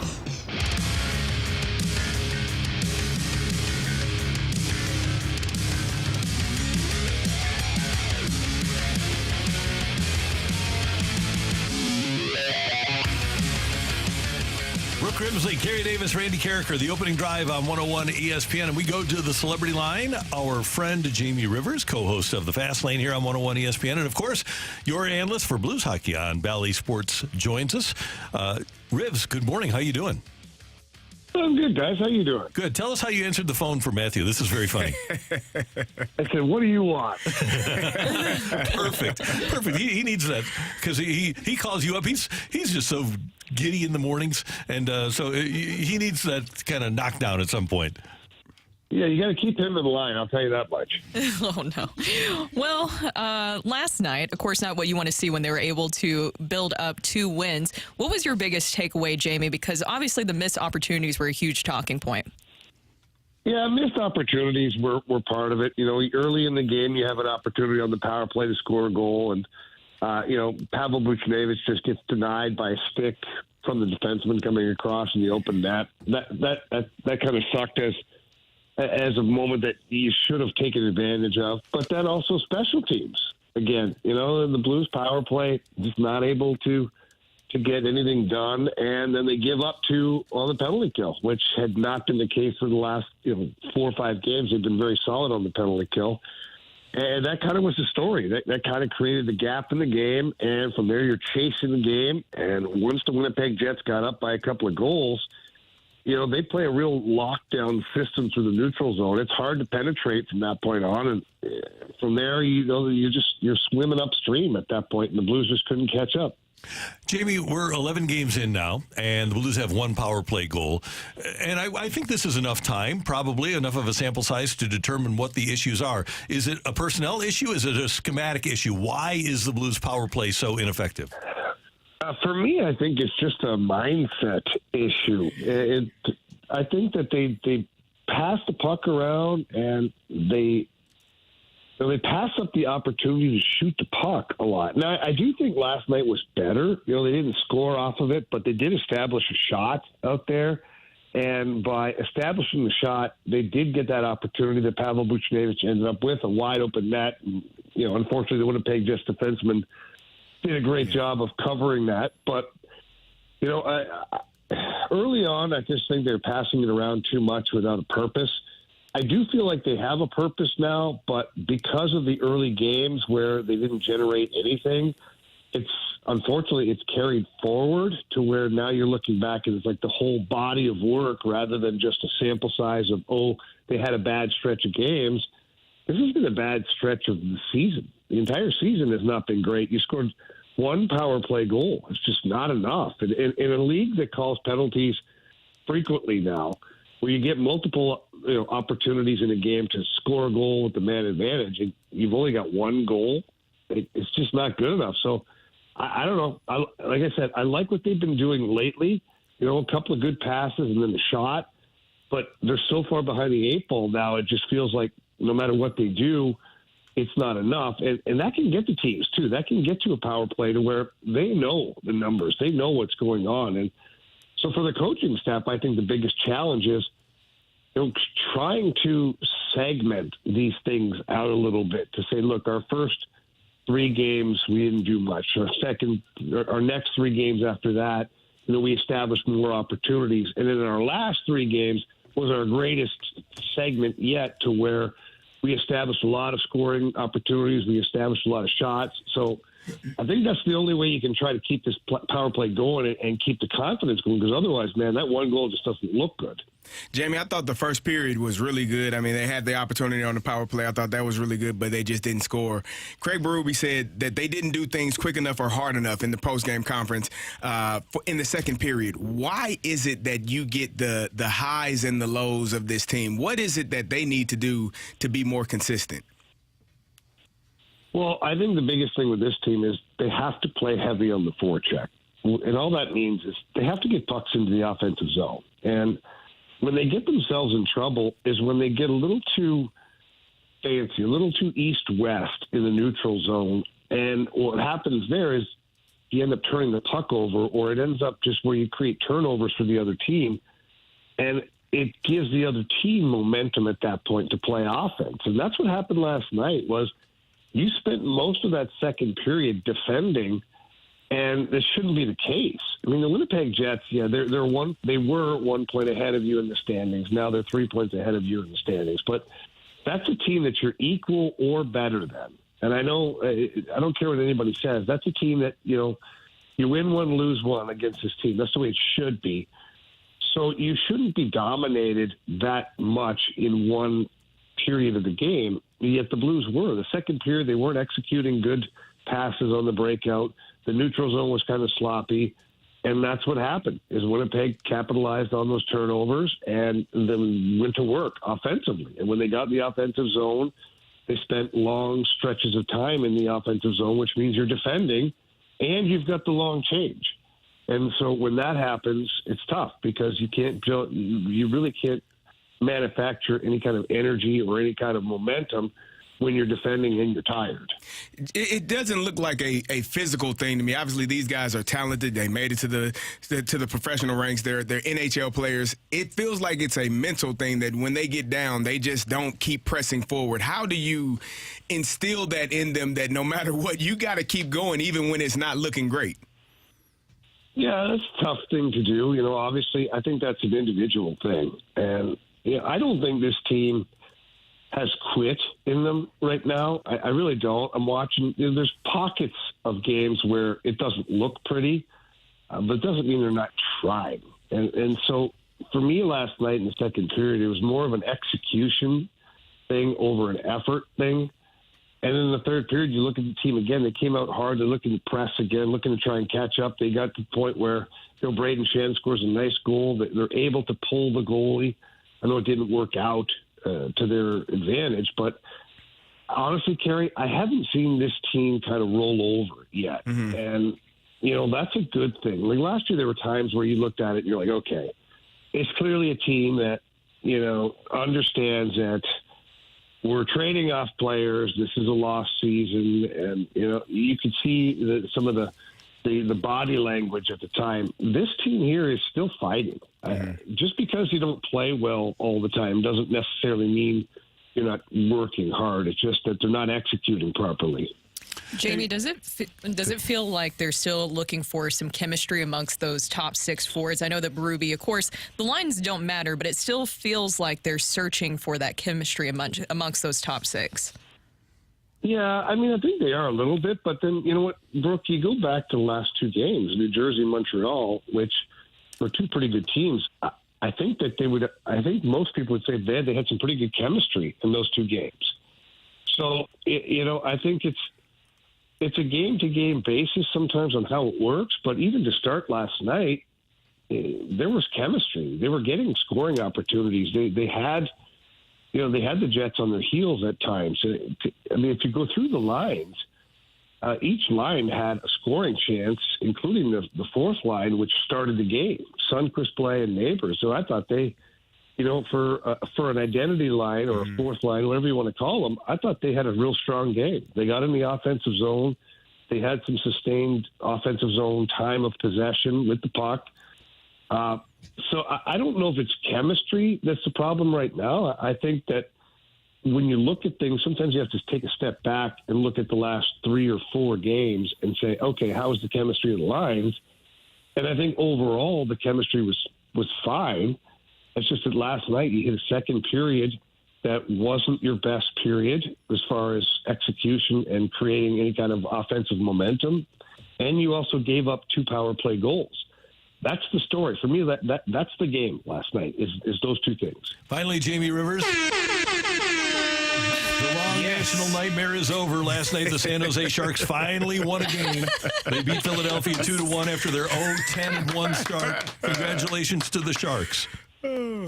Yeah, man, I've been on some bad teams, but never that bad. That's tough sailing, man. Giving up 20 goals in 2 games. I mean, my goodness. I'm glad they finally won one. I'm not going to be a good teammate at that point. I'm going to be one of the worst people. It's going to be some tough practices and some tough conversations going on. We start off like that.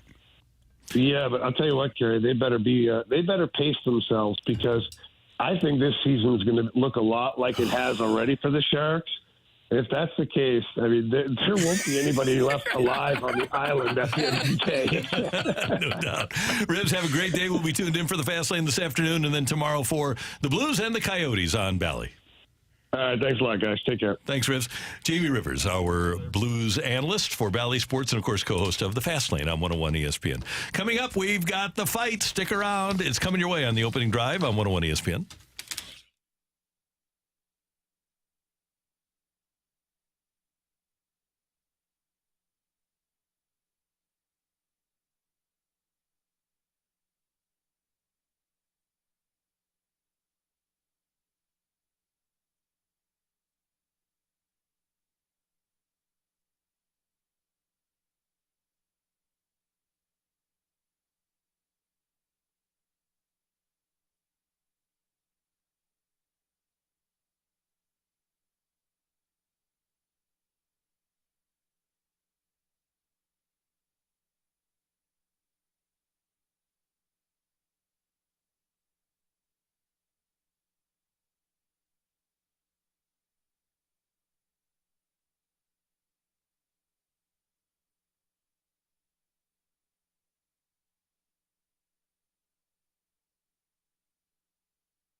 This is Rocky with your Sports Center update, brought to you by Saliga Heating and Cooling. The Blues last night get beat up by the Jets all across the second and third periods and fall 5-2.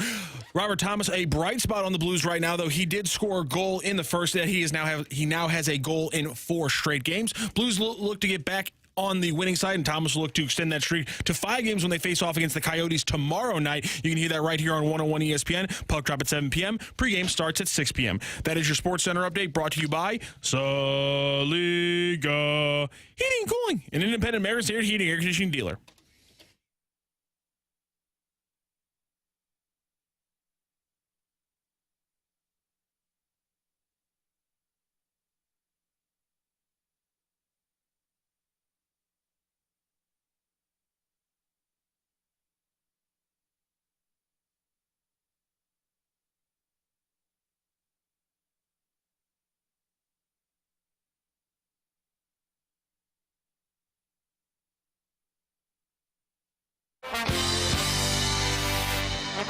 Welcome back to the opening drive. I am Carey Davis, joined by Brooke Grimsley, and it is time for the fight. And our fighter for the second day in a row is Corey. Corey, how you doing? There you go. Corey, you there? Yeah. There you are. How's it going? We couldn't hear you. Nothing. We couldn't hear anything. I'm doing well. How about you guys? Doing wonderful. Good. You had a win yesterday, big win versus Randy in overtime. Are you ready to take him on again today? Yes, let's do it. All right, here we go. This weekend in Germany, Travis Kelce became the all-time leader in receiving yards for the Chiefs, passing Tony Gonzalez. Which wide receiver sits third on the list? Is it Dwayne Bowe, Eddie Kennison, or Otis Taylor? Dwayne Bowe. Who won the 2023 NCAA tournament? UConn, Kansas, or Houston? UConn. Ryan O'Reilly was not the first Blues captain to win the Selke Trophy. Which center took home the 1989-90 edition of the award? Is it Steve Tuttle, Pete Zezel, or Rick Meager? Rick Meager. Will Levis is the next Titans quarterback of the future. Who is the Titans/Oilers franchise career passing yards leader? Is it Steve McNair, Warren Moon, or George Blanda, not Panda. George a Panda, which is one of the options on here. A panda. We'll do Steve McNair.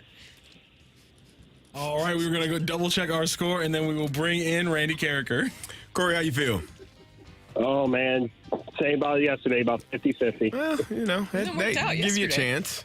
So you're saying you got a chance. Ooh, got a chance. That's all that matters. We got some wonderful food sent in. Some great listeners. We appreciate Thank you, all. John, for sending us food, by You're the way. amazing. We thank you. Randy, say hello to Corey. You remember Corey from yesterday? Oh, yeah, Corey, good morning. Yeah. How you doing? You remember what happened yesterday? How about you? Doing well. You remember what happened yesterday? Oh, yeah, Randy? the overtime, yeah. OTL. 1 point. 1 point. Yep. You're trying to get 2 points today, right? Uh-huh. Okay. Yeah. All right, Randy, here we go. Okay. This weekend in Germany, Travis Kelce became the all-time leader in receiving yards for the Chiefs, passing Tony Gonzalez. Which wide receiver sits third on the list? Okay. I don't think Otis Taylor caught enough passes. It was not a passing game back in the day. Doesn't seem like in the Marty years, you had Willie Davis and Dante Hall. You really didn't have a big guy. You had Dwayne Bowe, who was there for a long time. Caught a lot of balls. Gonzalez is second, right? Yep. I think I'll go with Dwayne Bowe. Who won this year's NCAA tournament? This year's NCAA basketball tournament? It just says tournament. I just read the paper. Men's basketball tournament? It could be well. I just read the paper. To be fair, you should ask because you never know. He might just throw in like women's or something like that. Just might be baseball. Happened. Literally has never happened in my time running the fight. AL or NL, you never know. That was hilarious. It was that coach that used to coach in the A10. He won for UConn. Bobby Hurley's brother, won for UConn. All right. Ryan O'Reilly was not the first Blues captain to win the Selke Trophy. Which center took home the 1989-90 edition of the award? Ricky Mahar. He's a great defensive center. Ricky Mahar. Is it Mahar? Mahar, yeah. Oh, Number 22. Little fella, great player, great defensive player. Little fella. Rick Mahar. Little fella. Final question. Will Levis is the next Titans quarterback of the future. Who is the Titans/Oilers franchise career passing yards leader? We travel up and down the field. We're always in control. When you say Houston Oilers, you're talking Super Bowl. I'm going to go with Warren Moon. Warren Moon is the all-time passing yardage leader for the Houston Oilers/Tennessee Titans. How many fight songs do you have just noodling around up there? Oh, man. You know what my favorite is? Have you ever watched the Wake Up the Echo scene in Airplane? Yeah, I'm aware of what you're talking about, yes. And Doc, I can't tell you where I'll be then, but I can tell you this. I won't smell very good. I got a lot of them. That's beautiful. Yep. Okay. George Zip said that. Can you do Tennessee this weekend? I'm sorry, what now? Tennessee this weekend? Oh, Tennessee Titans? Oh, No. Rocky Top, Tennessee. I will go with Warren Moon as my final answer. Boy, could he wing it with that June Jones, that run and shoot offense. Whew, Boss Davis, pretty good. After two back-to-back tiebreakers on Monday and Tuesday, we have an outright winner in today's fight. A 3-2 victory. Was it Corey taking down Randy Karraker for his shot tomorrow at a Hall of Fame spot? Or did Megamind step up and stop him? Ring that bell. The winner and still champion of the fight, Randy Karraker.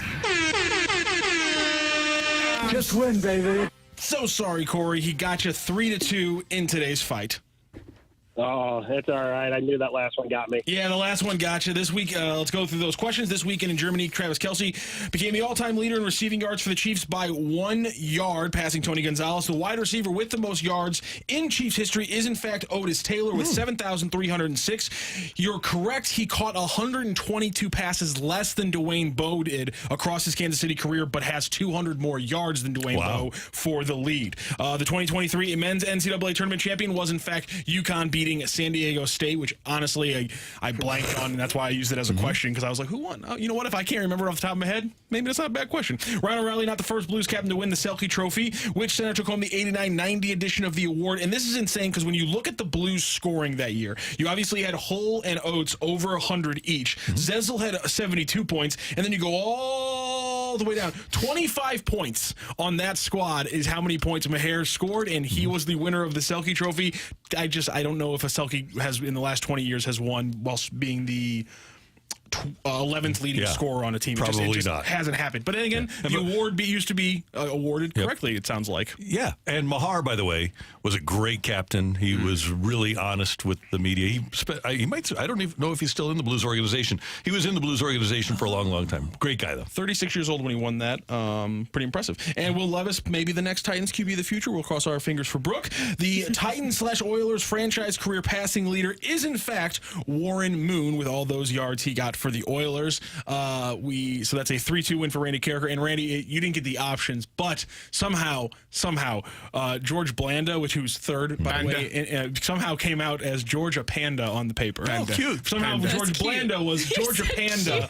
And luckily that didn't screw up anybody today in the fight, but unfortunately, Corey, you did not beat Randy Karraker. So thank you so much today for joining the fight and joining the show. Thank you guys for having me. Have a good one.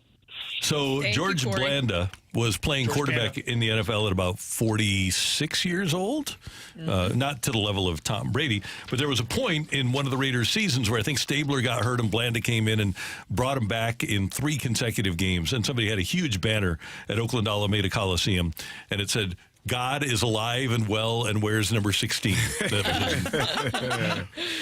Pretty fun. Those were the days.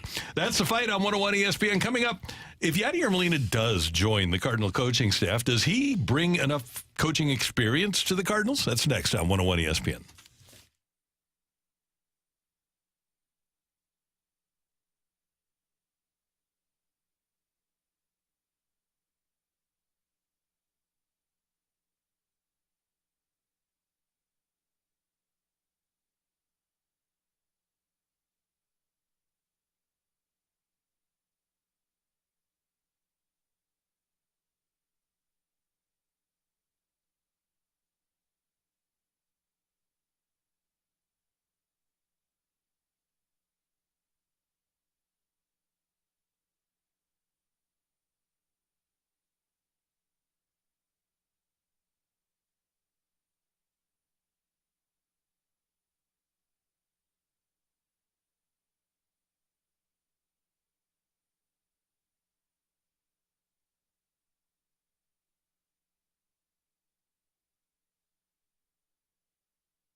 exciting when you see Yadier Molina linked to the Cardinals in any capacity, especially knowing that he could be on the coaching staff. I still think both sides are very interested. It's taking a little bit for the Cardinals to finalize their coaching staff.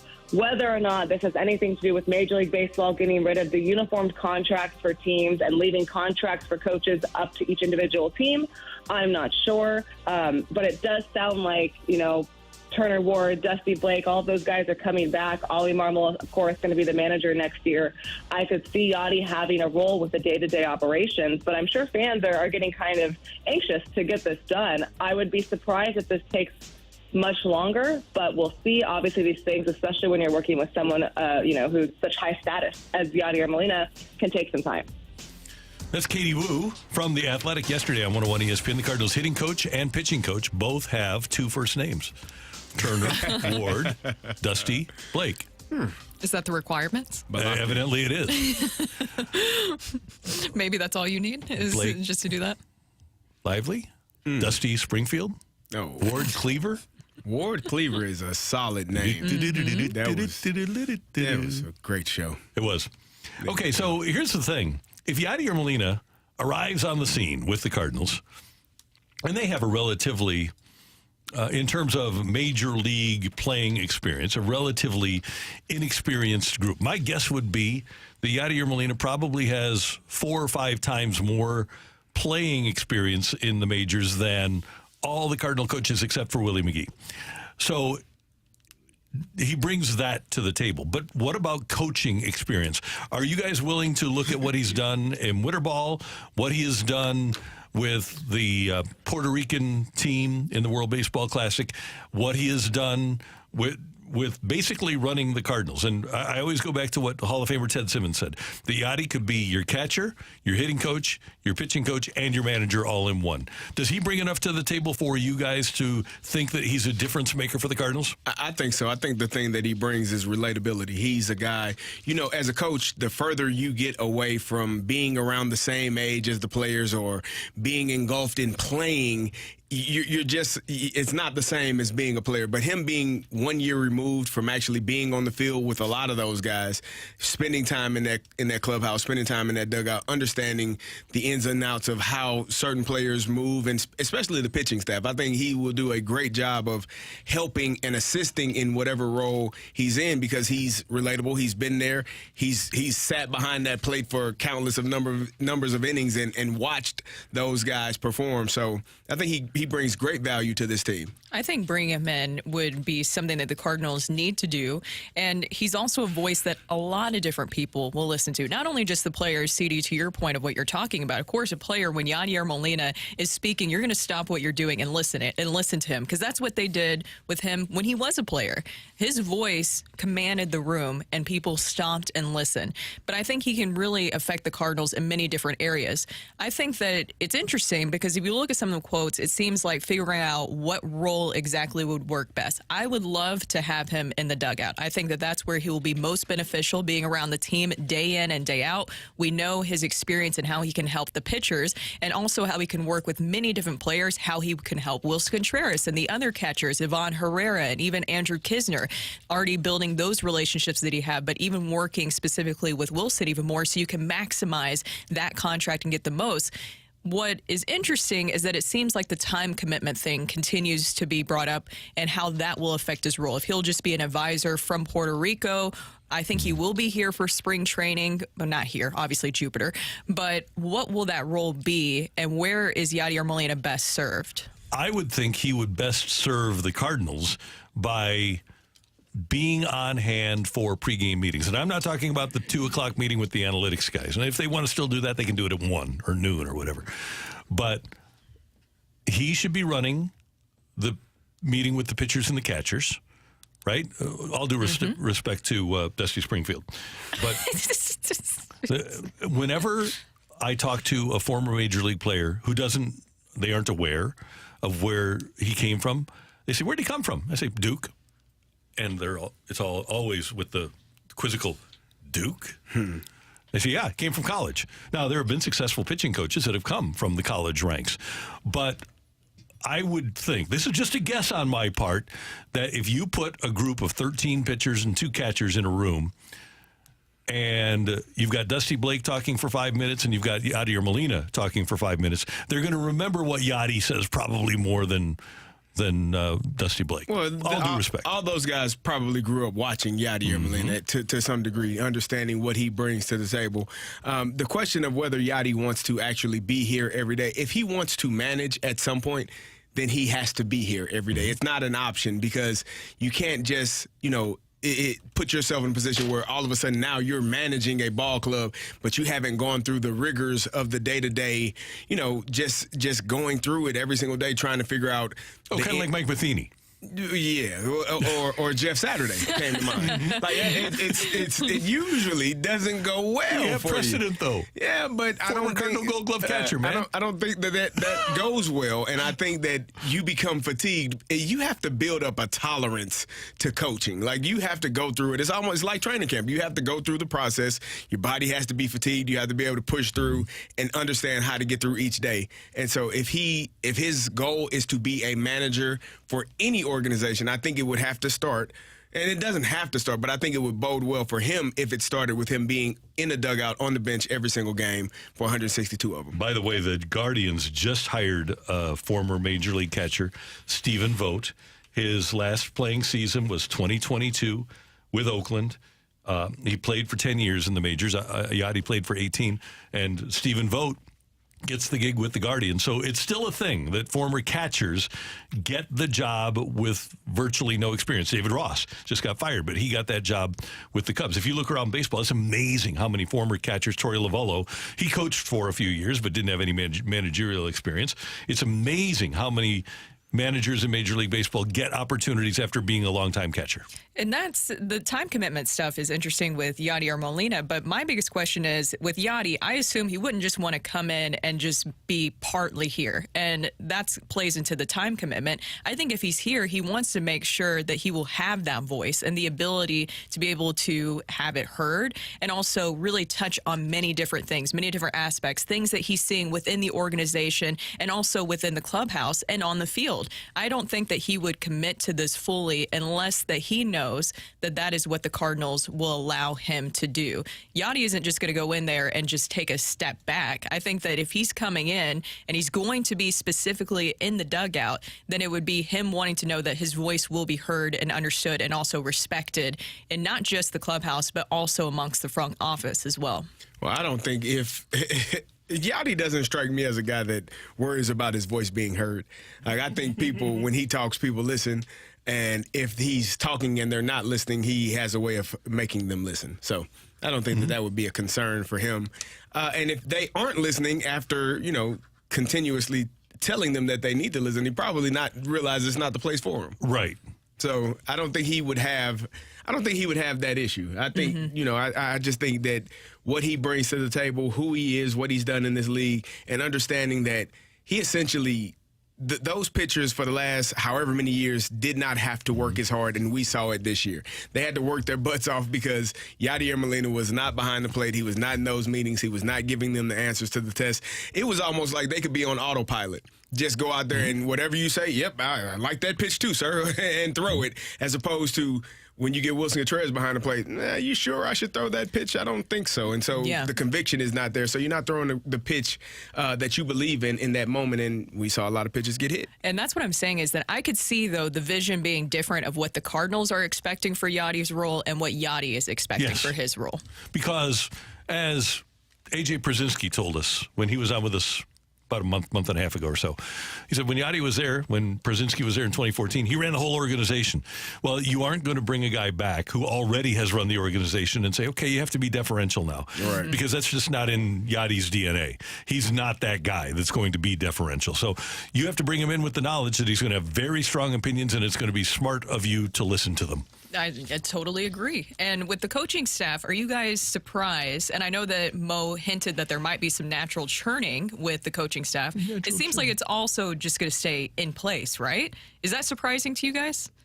I mean, I think if you keep all of the coaches in place, you're essentially saying, as the front office people, you didn't do a good enough job. And the players that you put on the field, probably anyone would have struggled with because they didn't perform to the level. So I think you're placing the blame on yourself if you say the coaching staff did everything they were supposed to do. They did the best they could with what they had, and we're going to keep it the same because hopefully we get some guys in here that can help this team win. Pitching, timely hitting was an issue. Hopefully guys aren't injured. There you go. Defense, you can keep guys healthy and not, on the IL. All of those things matter. So as far as keeping the staff the same, I think that's what you're getting from the front office. What do you think, Randy?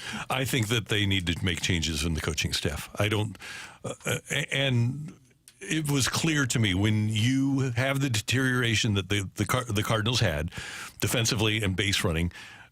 Mike Schilt had brought the fundamentals back to this ball club, and slowly but surely, those fundamentals have deteriorated, and somewhere along the line, whether it's Yadier Molina or somebody else, they're going to have people that are, A, knowledgeable about what they're doing in implementing a structure with fundamentals.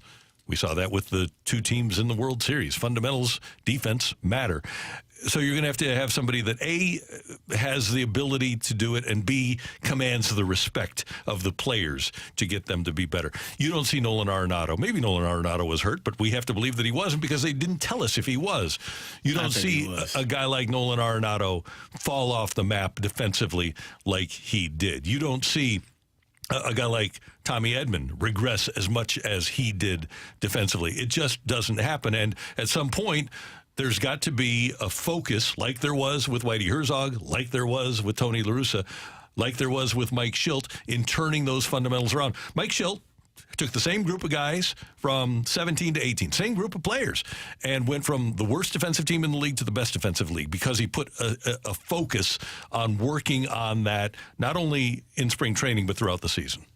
And so, I think they need a new coaching staff. Well, not a new coaching staff, but a coaching staff that understands the fundamentals of the sport and will be able to teach them and get them to play within those fundamentals. More than a natural churn is what you're saying. Yeah. Which doesn't even seem to be happening. Yeah. It's just going to stay the same, I guess. I see the points of both of it because it is all the play. I'm usually an advocate for churn. It is all the same players, and it is up to them to execute at the end of the day. But if you don't know it, how can you do it? Yeah. If you don't know how to be a good fundamental player because you're not being taught, it's like spelling in school. How can you be expected to be a good speller if nobody teaches you how to be? Learn on your own. There you go. Homework at home. Yeah. Hope so. Coming up on 101 ESPN, we've got the rush hour reset. The Blues lost. Oh, no. Yeah. Spoiler alert. Really? It happened. Gosh darn it. Yeah. But the other headlines of the day next time. 101 ESPN.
I went over to Ambassador Floor in Chesterfield Valley last week, and it's an incredible showroom of flooring, and the holidays are coming fast. And if you're not sure what to get, maybe you should floor your family with Ambassador Midwest Floor. Just buy a gift card for $500 or more, and you'll get an extra 10% bonus. You can choose from the largest selection of hardwood, laminate, carpet, and luxury vinyl from famous brands like Mannington and Robbins and Bruce and Cardine and Armstrong. Or use your gift card for hardwood refinishing, custom area rugs, stair runners, and more. They'll even gift wrap a digital photo frame filled with flooring ideas for you that you can give at the holidays. Get started online at ambassadorfloor.com for all the details. Talk with the flooring experts there who can help you choose the best floors for your budget and your style. Even pet-proof flooring. Your family will be floored when they see the new floors on your digital photo frame. Buy a gift card for $500 or more and get an extra 10% bonus when you buy new floors in the new year. Plus, you'll be set up for upfront for installation by their 100-employee master craftsmen. Shop Ambassador Midwest Floor in Glendale and Chesterfield Valley. Love your floors and experience more at Ambassador Midwest Floor.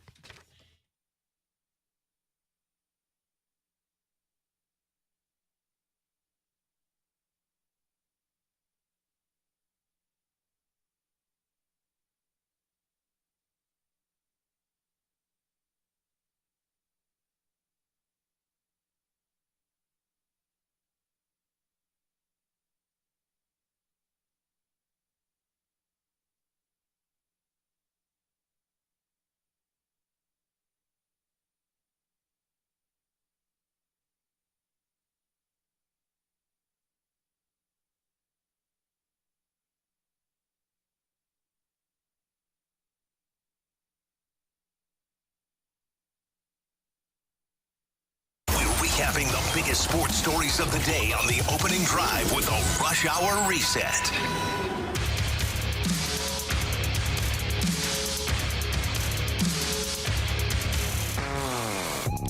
It is 9:04 in St. Louis. Your time check brought to you by Clarkson Jewelers, an officially licensed Rolex jeweler, with Brooke Grimsley and Super Bowl champ Carey Davis. I'm Randy Karraker. The Blues fall to Winnipeg last night, 5-2 over at Enterprise Center. And the Blues fell behind early, scored a goal to make it 2-1, then had a rugged second period. 3-1 after 2, and 5-2 was the final. And the Blues had a power play opportunity, went 0 for 1 on the power play. The Blues now 5-1. They played 11 games, and they have scored exactly 1 power play goal this season. So that's kind of alarming. And the Arizona Coyotes are in town tomorrow. And last night, going into the game, the Blues were within a playoff spot. Well, now Arizona has that spot. Arizona, if the playoffs started today, would be the second wild card team, which is not what we were expecting when the season started. Or maybe when the season ends. No, and maybe that's why you don't bank too much into what's going on right now. But I do think with the Blues, you do have to pay attention to the issues or patterns that you continue to see. One is we've seen some games where they really aren't able to capitalize on the chances that they get. I don't know exactly what that could be. I think what Jamie said was a really good point of sometimes they get a little too cute. And we've heard Berube say that over the years, and I don't know what that is exactly. What do you guys think that means when they're saying that it gets too cute? Because I've seen it. It's just the extra pass, right? It's just trying to be too perfect. And Toropchenko had is probably a prime example from last night where he's right in front of the net. He, instead of shooting it, he decides to pass it. I think it was in the second period. Buchnevich, his was just he fumbled the puck. He just lost it off of his stick and was unable to get a shot. But that was one of the things that, for the past couple of games that even with Robert Thomas, I asked him, do you feel like you guys can be a little bit more selfish and not overpass trying to be perfect and get the perfect shot when sometimes the perfect shot is the one you take right there. And if you take it and make it, then everything is all good. But that part I don't understand. I think that's maybe a way of them trying to prove that they are all connected and tied in, and again, not trying to be selfish, but there are times where you do have to be selfish. And I know Robert Thomas isn't probably getting everybody else involved on the line with him, but hell, he's scoring. So, other guys got to come on. When they get an opportunity, they got to put the puck in the net as well. I agree. That's the thing is that I'm kind of surprised by is that Pavel Buchnevich right now has 1 goal and 2 assists this season. And Robert Thomas, I like him shooting the puck more. But that's why I asked Jamie about if he feels like the top 6 chemistry is still there yet. Because it does feel like sometimes something is a little off and they haven't fully come together as a group. I said it earlier. I think the best line is the fourth line. Yeah, it is. Like and they were great last night. They were great, and it's not. It seems like they're on the same page. Yes, they are playing. They understand their role, and I think maybe that's part of it too. Maybe the other guys are still trying to figure out where they fit or what their role is on this team or on that specific line, to where, you know, if you're put in a position, that's because the coach believes you should be in that position. Whatever the coach tells you you should be doing in that position is what the hell you should be doing in that position.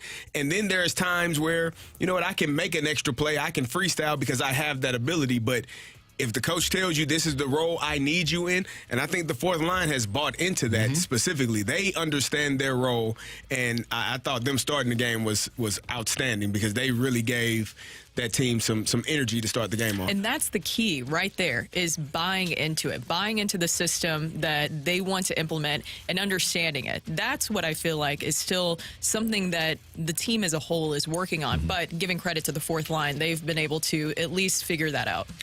Meanwhile, the baseball general managers meetings taking place in Scottsdale. John Mozeliak telling Derek Gould and reporters, quote, "I certainly feel pressure. I think the expectations..." Should I do this in Mo voice? I'm sorry. Yes, sure. please. I certainly feel pressure. I think the expectations are high, and people want to get back to that. These are demanding jobs, and when they don't go as planned, whether it's self-induced pressure or outside pressure, regardless, you feel pressure. I would suggest to you that John Mozeliak does not feel pressure.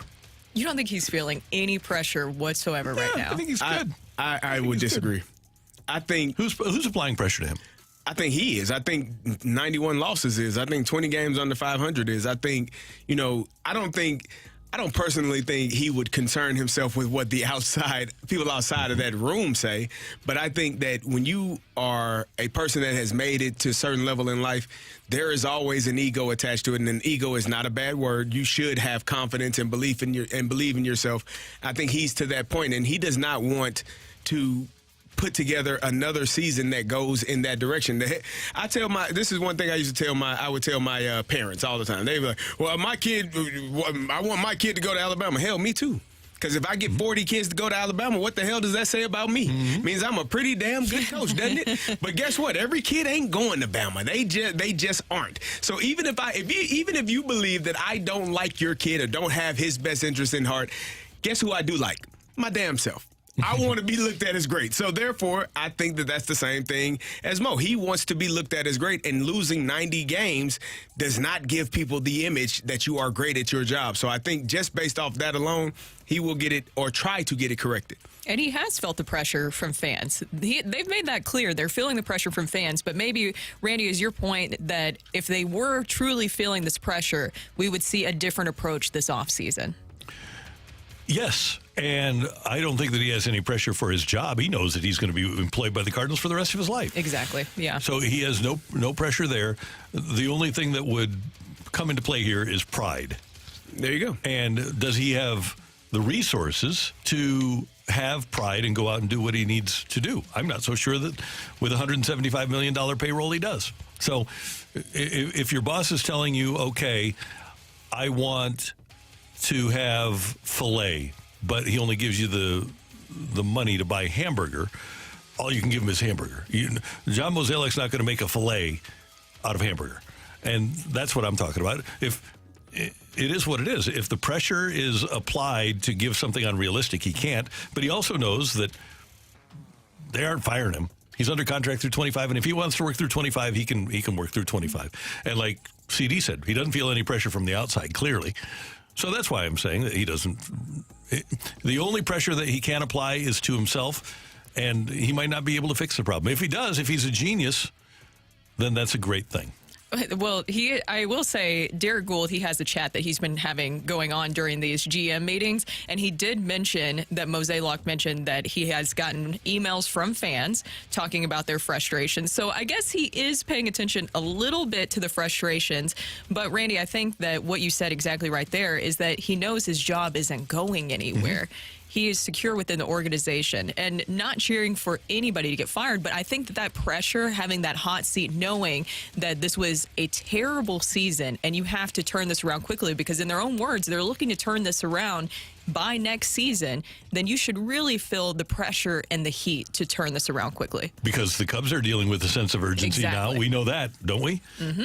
So that's at least one team in the division that you know is going to be trying. It'll be an eventful rest of these meetings, and I think most notably the winter meetings when all of the transactions take place. That's your Rush Hour Reset here on 101 ESPN. So coming up, do you think Mo feels pressure? Do you detect that the Cardinals are working with a sense of urgency here? Katie Wu had some notes about that. We'll tell you those, but we also want to hear from you. Leave a mic drop with the 101 ESPN app or send us a text. How do you feel about the approach and the quotes that you're getting from the Cardinals so far? Next on 101 ESPN.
Hey, it's Carey for Window Nation. The temperatures, they will start to drop pretty soon here, and it will become bone-chillingly cold outside, and your energy costs will be on the rise.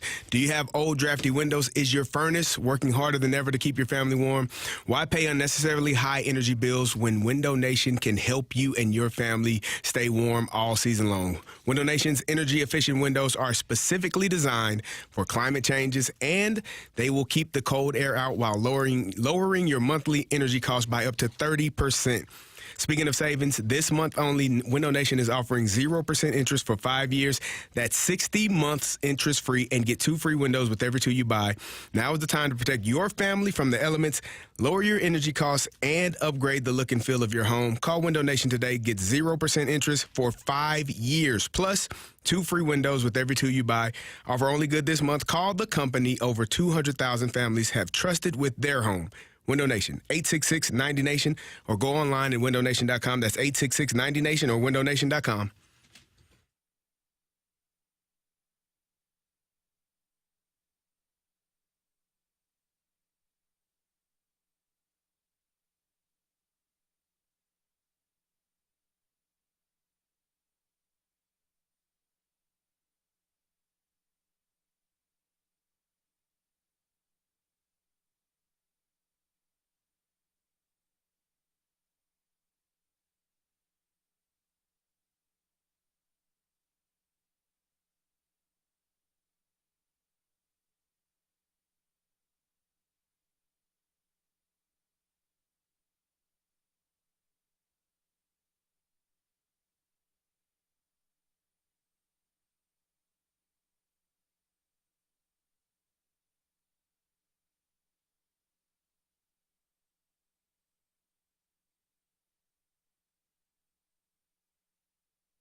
Bo says be patient, and I say get her done. All right, a lot to talk about with the general managers' meetings going on and the reporting of the Cardinal payroll essentially staying flat for 2024 relative to what it was in 2023 when they started the season with $175 million. That's what I took out of the comments that John Mozeliak made and were reported on at the meetings down in Scottsdale. We should note that the Cardinals did the other day, if you haven't heard, they acquired a relief pitcher, a minor league relief pitcher, minor league all-star, by the way, from the Seattle Mariners. His name is Riley O'Brien, and he's 28 years old. He had 86 strikeouts in 55 innings for Seattle's AAA team and led the PCL in strikeout percentage. So not only do the Cardinals have Riley O'Brien available to them on their 40-man roster, but Brooke and Carey, Wilkie Rodriguez is back on the 40-man roster too. So when you look at the Cardinal bullpen, they really don't have to do anything in terms of free agency or trades to fix the bullpen. It's fixed. I don't think that's what that is. I mean, Mr. O'Brien has pitched in the majors a couple of games, but I don't know that two, a couple, literally. I don't know that is the answer specifically. Him and Wilking are the answers, solely are the answers. I think they're going to have to go out and do some work to get a couple more guys in there to help that bullpen. Let me just run down the bullpen for you, okay? Go ahead. You're going to have a 13-man bullpen, right? Or no, an 8-man bullpen, 5-man rotation, 13-man staff. Gallegos and Helsley are there, right? 2. John King is going to be there. 3. That's 3. Riley O'Brien's going to be there. 4. Wilking's going to be there. Are you sure? Yes. Are you sure? He was the difference in them winning and losing last year. That was the difference. But okay, let's say 5. Okay. And then you can have the swing man, Matthew Liberatore. 6. He's going to be the swing man? You don't think they'll go out and get a swing man? Why? You got Liberatore. Okay. Okay, that's 6. Now we get into the questions. Does Packy Naughton make this team? Ooh. Oh, Packy. I forgot about Packy. I did too. That's 7. You're forgetting one, and Where's I hope you Palante? don't. Where's Palante? There you go. There you go. Because if the only remaining member of the Holy Trinity. Leave off that name. Hey, I'm not. The key with Palante is that he's not going to compete in the World Baseball Right. Classic this year for Italy. I left off Yo-Yo. Oh yeah, Now that's an Jojo important Romero. name. Now that is a name that is definitely on the in the bullpen Right now, guys, they've got at least 9 relievers. Andy, They got Guillermo Zuniga. I don't think that's what they have, sir. CD-ROM. I don't know. I don't know that that's what they have. This is a team. How many saves? Where were they at in blown saves? It was last year. Okay, but they're the same players. Oh, well. I mean, Another year. Theoretically, you can get better in the offseason from one year to the next. And ideally, you always want to get better. But I think that this team, my hope is they go out and get a couple of starters. They use some of these younger players that they have in the minor leagues as bullpen arms, so they then have the flexibility to move people, because that was one of the issues that they had last year. They were stuck with what they had.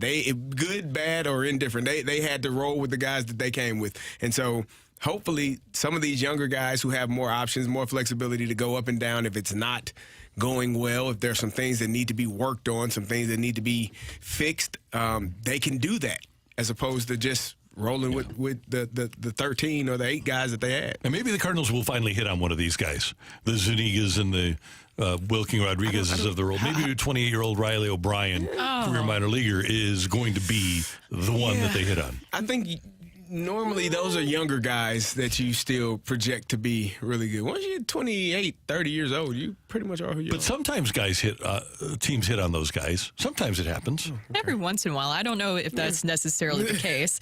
Maybe they do go out and get something. Because when I was looking at everything yesterday with what Mozeliak was saying, say that you do go get a Sonny Gray. You do go get a Sonny Gray. Okay.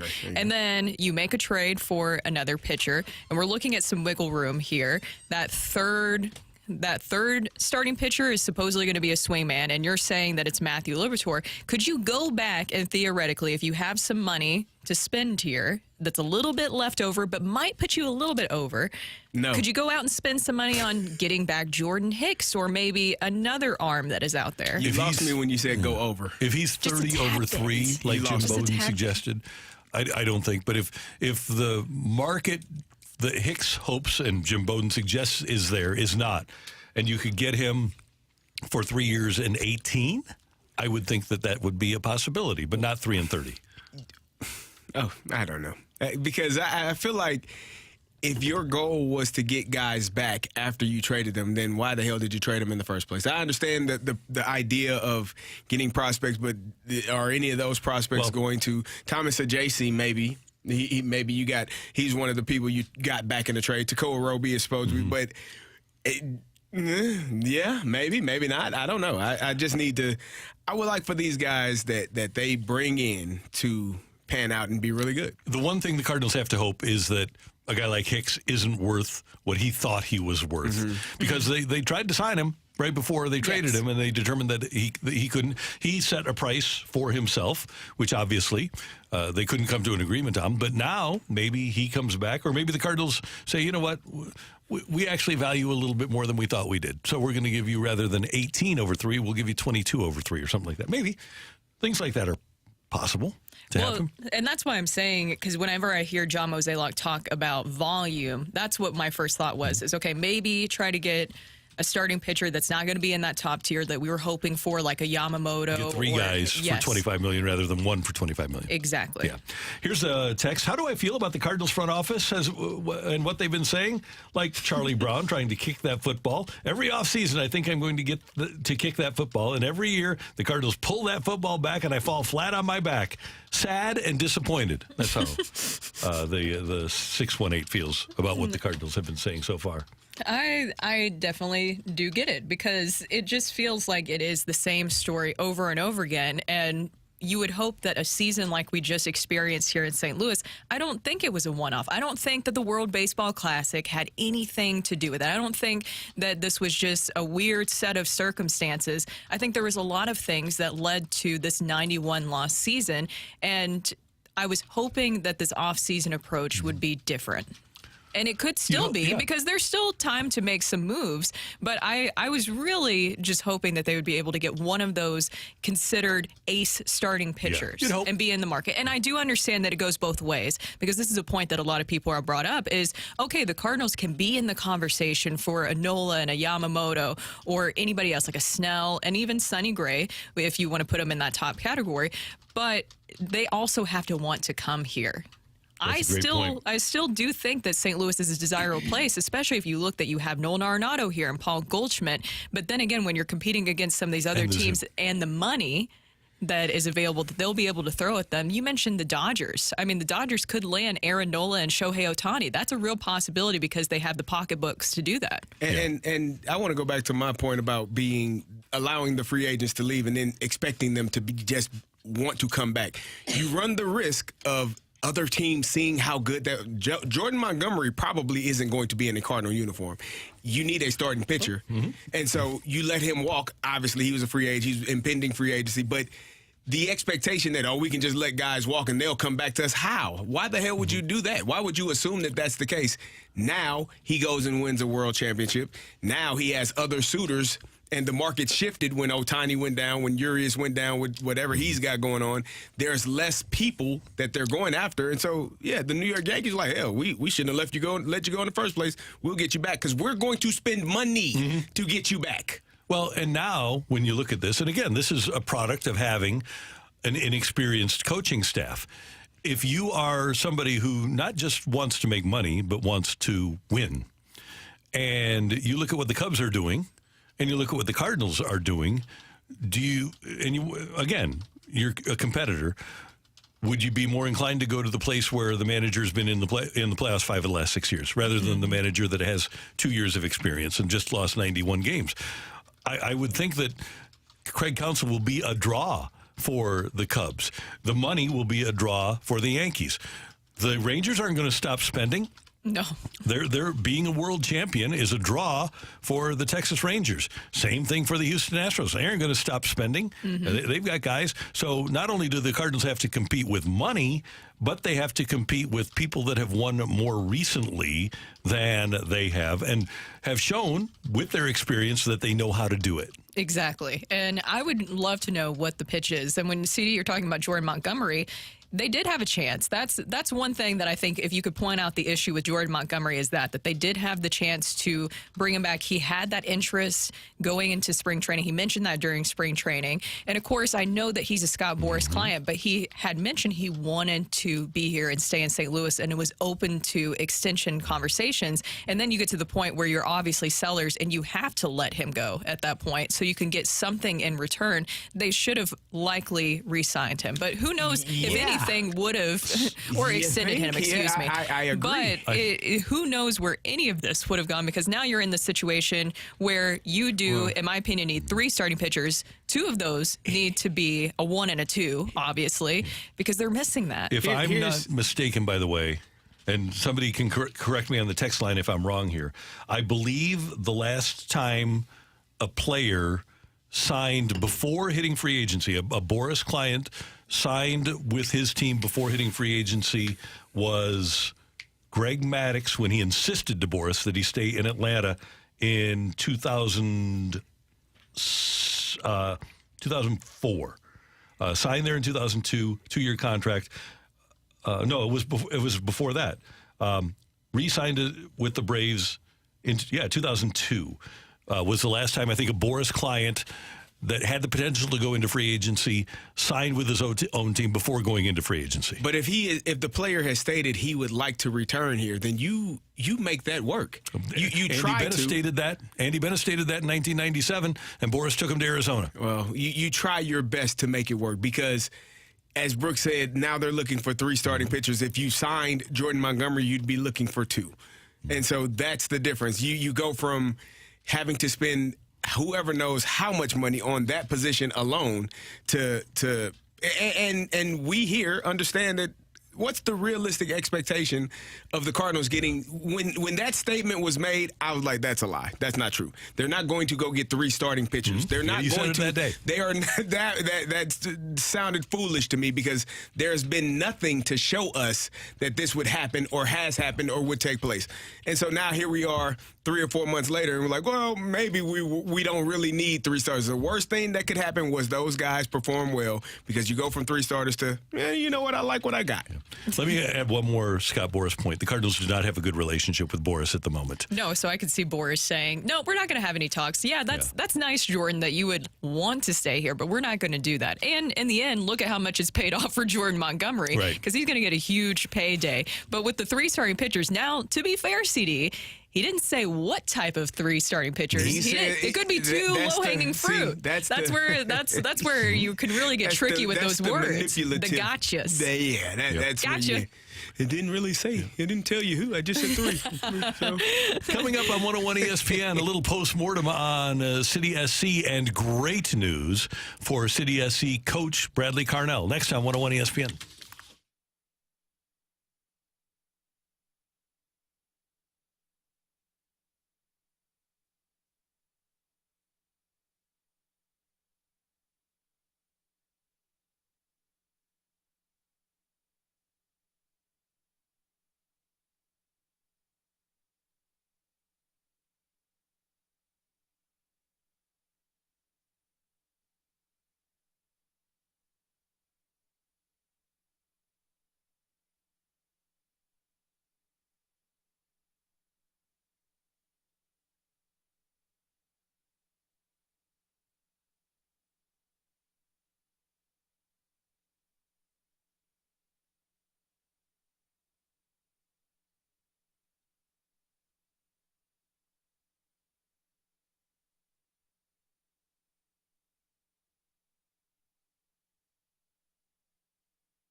Hey, later in the day, I'm going to make my way over to Mentality, and they will provide me with their FDA-approved supplemental testosterone treatment that makes me feel better, makes me feel younger. Guys, as we get older, we lose energy. We all know that. And part of the reason for that is lowered levels of testosterone. Well, that's a problem that can be solved and is at Mentality. They have clinics in Chesterfield and in South County. Find them on the web at lowtusa.com.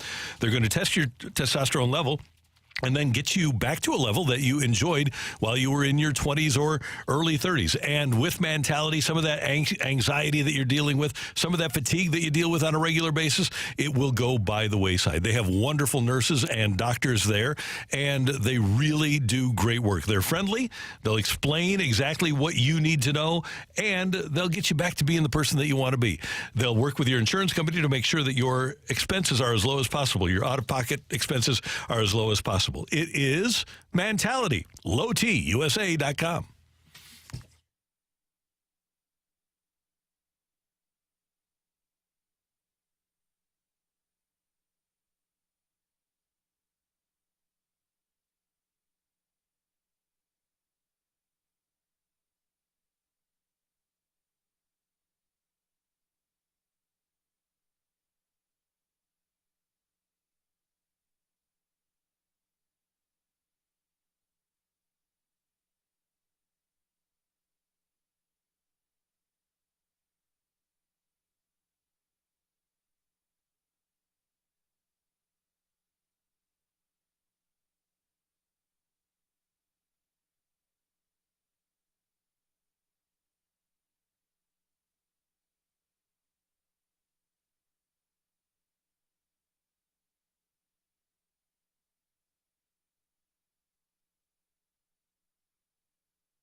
This is Rocky with your Sports Center update, driven by Johnny Londoff Chevrolet and Johnny Londoff Autoplex. The Blues last night faced off against the Winnipeg Jets.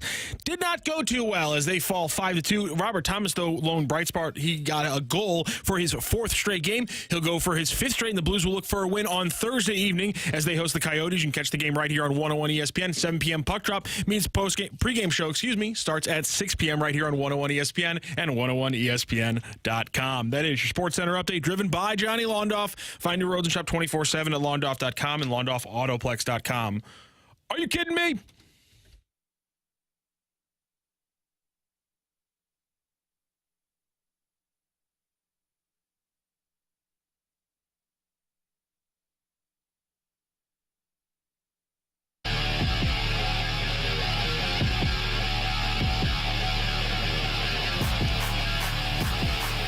Randy Karraker, head coach of St. Louis City SC, has been named the Missouri Athletic Club's Sports Personality of the Year. Congratulations to friend of the show, Randy Karraker. He was voted by members of the MAC, and he'll be honored at the Jack Buck Awards on December 5th.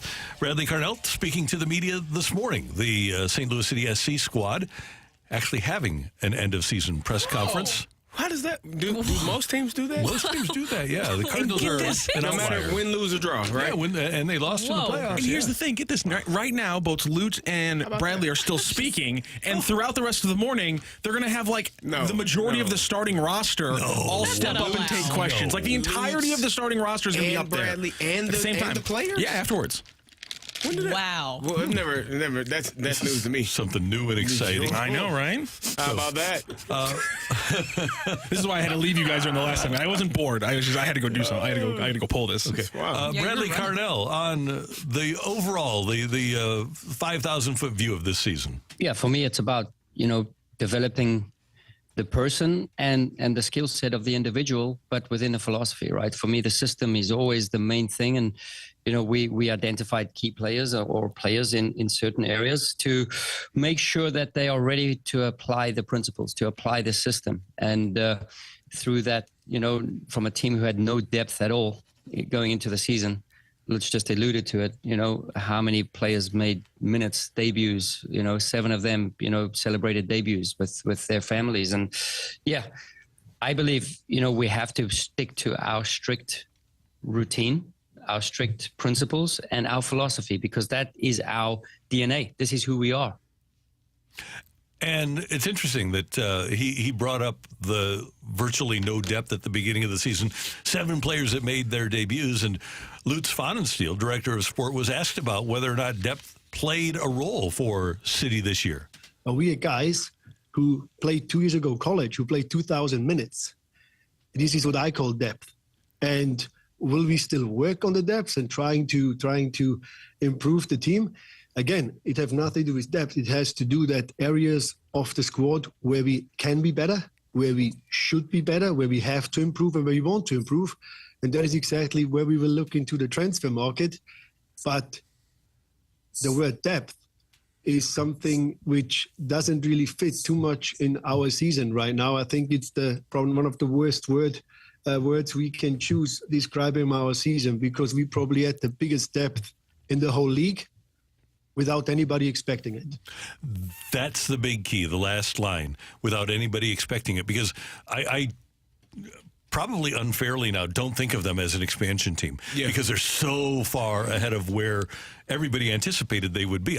I look at them as, okay, let's prepare for next year now. Now let's go into our second year off of expansion, but let's get ready to win a championship next year. I agree. It really didn't feel like it because of what they've been building behind the scenes here for so many years, right? If you've been here in St. Louis, you know how much Carolyn Kendall did to really build this team up, this organization up from the ground up, and then also bring in Lutz and bring in Cardinal, the way that they were really able to establish this core, this spine of players that they were able to bring in. There's been so many pieces where maybe other people did not see it outside of St. Louis, but here you could really tell that they were building something special. And then they got off to that historic start. You have 17 wins during the regular season, and it was very disappointing to see it fall flat. But that is the expectation now. Now you've set the bar really high, and you have to continue to go up from here.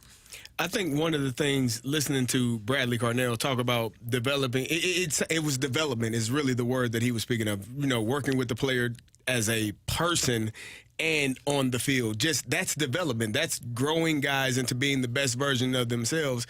And that's what helps players become the best players that they can be, is when you truly care about them, not just what they do on the pitch or on the field or on the court, but you truly care about them as a human being. How's your life going? What's going on outside of this? Because all of that impacts how we take care of this. And so I think just the word that came to mind was development. Developing these young men into being, great soccer players, great players on the pitch for them, and allowing them to have more success going forward. And I think this team is going to be fine. I think, they ran into a buzzsaw. I think they got a taste of the playoffs for the first time as a unit. And I don't know that I can't say that they didn't understand the intensity, but I think the intensity was there and it was present, and that first game showed it, and so they'll be prepared and they'll be ready next year. Bradley Carnell doesn't disagree. Success shouldn't be just defined on did they win the playoff game that no one ever knew that they're going to play in or should have played in. So this defines us, and we sit here at the end of it all now, and I still think it's too soon after Sunday to reflect and to be too comfy, because the loss still hurts, and we felt we could have gone a lot further based on the squad and the season that we had. But then we're starting to reflect, starting to put things into perspective, and the perspective, and it should be an enjoyable journey looking back at how the season has gone. So to put guys in a position to start a playoff game, who played next pro, who didn't play a MLS season yet, I mean, this should be a wonderful moment for the club, just to see the growth. And it's everything we embody, on and off the field. And yeah, to see it come to fruition is extremely humbling. And but we've been given a platform. We've been given a standard, never mind just the facility that we work at, but also the history and the culture that St. Louis have set, just in terms of sporting success and culture, soccer success and culture. It's amazing how this organization just does everything right, on and off the pitch, right? He says the right things. He coaches the right way. The stadium is incredible. The ownership is incredible. Their involvement. I was talking to somebody who was actually at the match on Sunday in Kansas City, and there's ownership. Carolyn Kindle and her mom leading cheers for the crowds. It was just... It's a remarkable organization. I remember when Carolyn Kindle was actually, when she went to the Board of Aldermen, when they were pitching the idea of bringing MLS here to St. Louis, and the fact that Carolyn Kindle was there, willing to answer every single question that the public and the aldermen had available. A lot of questions about, well, what will this look like? How does this fit into St. Louis? And the worry, because remember, Randy, you remember that time, there was some worry about, are we going to have another situation where, the city is going to have to pay for a lot of the stadium and all that stuff. And the fact that it's funded here in St. Louis and by that ownership group says a lot about her commitment to really helping St. Louis. But the fact that she was there willing to speak and answer so many questions, and she's been doing that, the way that they have just really built this up. And with what they were talking about building the community, that was another big part of making sure that they do that, continue to build up soccer here in St. Louis. One of my favorite moments from this season was Miggy, and seeing a St. Louis high school student who was out, he was still finishing out in high school over in Pattonville, to already make an impact. That was something, to see that happen so quickly. It was just a huge moment and makes you so excited for the future. Pretty cool. It's going to be fun. So congratulations to SC, and as they reflect, it'll wind up all being positive. Exactly. We're going to head down the stretch with rock and roll next on 101 ESPN.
Hey, it's Carey, and I want to tell you about my great friends at STL Design and Build. As you all know, I've been talking about getting my deck done.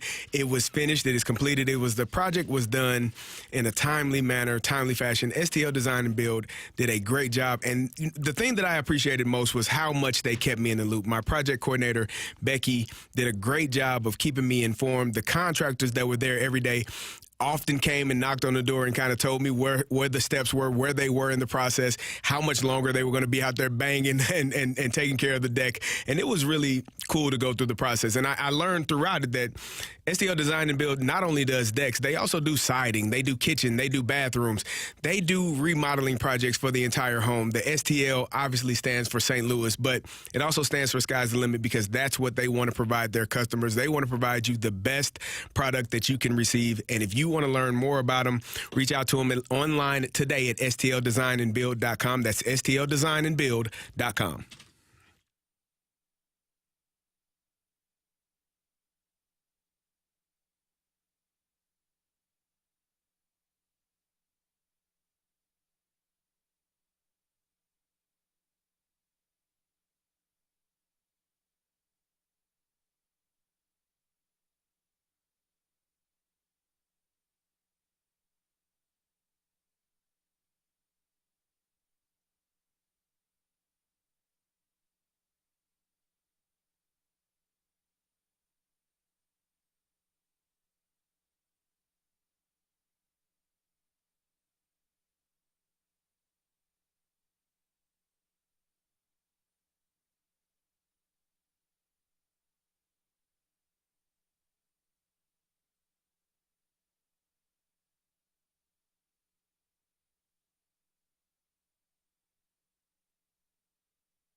I want to rock!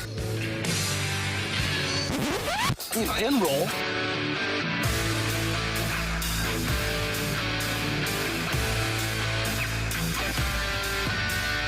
Let's rock.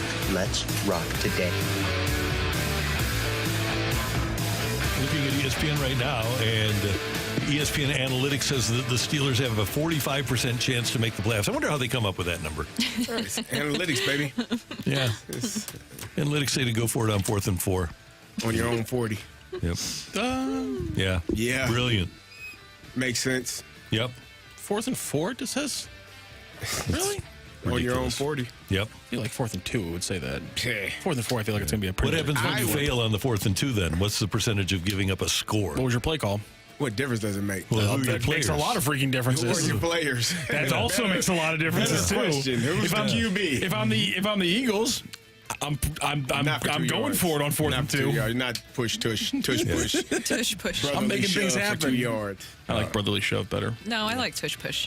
Well, but it's both. But tush push is for anybody that's not the Eagles. Yeah, if it's the Eagles, it's got to be the brotherly shove. If it started in Philadelphia, you call it by that name, the brotherly shove. You're damn right. Well, okay, but I like it when it's The tushy pushy. But it's not the Philly. There you go. It's not it's not the Philly special if you run it elsewhere. It is cute. It's cute. It's a very intimate moment. So No. it's a cute name. CD's so disappointed in me right now. Philly didn't invent throwing a lateral to a wide receiver who throws it to a quarterback. That's what they call it. I gotta call it the Philly special anytime I do that. When you call it the Philly special, what happens? You know what happens? Touchdown. There you go. Foles catches it. You know what? Not every You time. know what takes place. You call it. Unbelievable. There you go. Speaking of analytics, guys. 90 Flip was one of my all-time favorite 90 players. Flip? Yeah. Speaking of analytics, there's one executive out there who's not happy that you're calling him an analytical guy. How dare you? Brian Cashman of the New York Yankees yesterday. Well, first and foremost, on the I want to make sure, and I think it's been put out there. So people talk about we're analytically driven, right? Do you know we're the least large? We have the smallest analytics department in the American League East, except for Baltimore. Is that a shocker to you guys?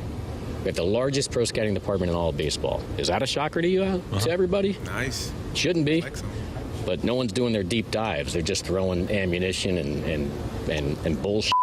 Oh, yeah. And accusing us of being run analytically. Analytics is an important spoke in our wheel, but why are you so proud? It should be in everybody's wheel, and it really is an important spoke in every operation that's having success. Why are you so proud of having such a small one, then? I don't know if that's a flex. I don't what think he it's just weird. said there. When I he don't said know our if that's- scouting department is the biggest, that's a flex. Hey, That was more of a flex. Hey, hell you talking about? But how are you going to be like, we have the second smallest in our division? And it's in a very important part. You got to have a good one if you're going to want to win. He's the smallest, right? Yeah, he said smallest, but as you correctly pointed out, it's the second it's, smallest. And, that's cool. But yeah, I think analytics do serve their purpose, but to be completely analytically driven, I don't know. So here's the thing. Computers are wonderful. Numbers are perfect. Everything is great. I own a Tesla, right? Yes. Teslas drive themselves, right? Mm-hmm. Randy, would you trust your Tesla to drive itself if you were approaching a cliff? No chance. The analytics say it's supposed to turn, right? The computer is going to turn. But are you going to trust it, or are you going to grab the damn steering wheel and turn it? I'm going to turn it. I am too. So if analytics are okay to a degree, but if you're freaking about to fall off a cliff, grab the damn steering wheel and turn the damn car. That's all I got to say. Speaking of analytics, I didn't pull the clip because I knew Randy wasn't going to like it. But our best friend on this show, Taylor Twellman, was on Balloon Party yesterday. What was he doing on their show? He always comes on our show. Why is he not? Him and Tim Bontemps are having a cigar and a scotch. Well, yesterday, him and Tim McKernan discussing. We're having a nice conversation. You guys are mean. Well, somebody else and too. Taylor brought up that City outscored their XG by because the expected goals are much what more matters. important. Those are my favorite. Okay, never mind. I thought I was going to get deeper into this explanation of what he said than me just saying the phrase XG, but no. Go ahead. But he pretty much he was saying he wouldn't be shocked if next year City isn't as good and are a little bit closer to what you would expect from them based on their XGs. What was KC's XG?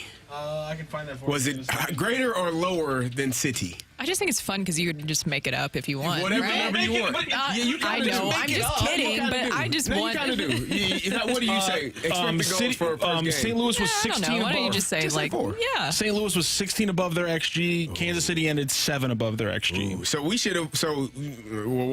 Clearly they got to replay the game. Well, Kansas City also allowed 6 more than their XG says they should have allowed. So it's a combination of both things. You got to play the game over because if the expected goal number doesn't, that's not what Taylor match, was saying. We got cheated. That's not what he wasn't talking about the match. We got cheated. He was talking about the whole scope of the season. I would go to the post game and be like, "Did you see this stat? We were expected to have this many goals. It didn't work out. This isn't fair." Oh my gosh. Someone cheated us, and we got to hit the reset button on the game. Peace. I don't even know how to read this person's name on the YouTube chat. Peace Simon says XG is the worst stat in sports. Okay, here's my thing.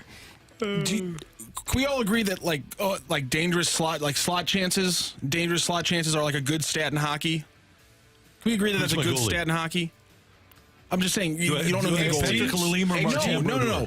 Dangerous slot chances. I think we could all agree that that's a good indicator of offense in the National Hockey League. For which team? For any team. Look at that number. How many times have the Blues had They've had a lot more than they've scored, which is why we've had JK and Jamie say regression towards the mean. Matthew, can we... I want to lay some groundwork here. Let's do it. Okay. Do we know who's in the crease to provide this dangerous chance? No, is it Robert Bortuzzo or Wayne Gretzky? Or is it Carey Davis? Because the number changes. Probably not Carey Davis. It's probably not. The number is different in the actuality between Robert Bortuzzo and Wayne Gretzky. So is it all apples to apples then? No, but it's about getting the opportunity. It's not about who finishes it. It's about can your team consistently put the puck in that spot? Because if you put the puck in that spot, you're going to score more often than not. Is the point of is the point of slot chances that everywhere you look in the NHL, across thousands of games and dozens of seasons, it breaks that way. To Randy's point, who's in the slot matters more than actually being in the slot. Individually, yes. No, okay. In the game, yes, but we're not talking about an individual game. Taylor wasn't talking about the game. We're talking about practice, man. Taylor wasn't. Not the game I love. We're talking about practice. Again, practice, man. No one's. It's not about one game. It's about a whole season. That's why, again, the Blues people we've had on this week are talking about they're not finishing the chances that you expect them to. That's why you expect the offense to get better over the year. Because the person that is going to shoot it is going to be a better person that's shooting it now? Should finish. Every NHL player finishes those chances at a higher rate than other chances. Are you telling me that the Blues actually lost Game 7 against Dallas? Not what I'm saying. Oh. Again, you're focusing on one game. XG isn't good for one game. Slot chances isn't good if you only look at one game. I'm talking about a full season scope here. You could have just stopped after isn't good. Again, so the stipulation now by the three hosts here is that slot chances are not a good stat for the NHL. Analytics are as good as. How is that an analytic? It's a stat. Okay, so one statistic, you've got Alex Ovechkin in the slot against Chris Osgood. The other one, you have, let's just pick somebody random here. Let's say it's Carl Gunnarsson against Martin Brodeur. Are you saying that that's the exact same thing?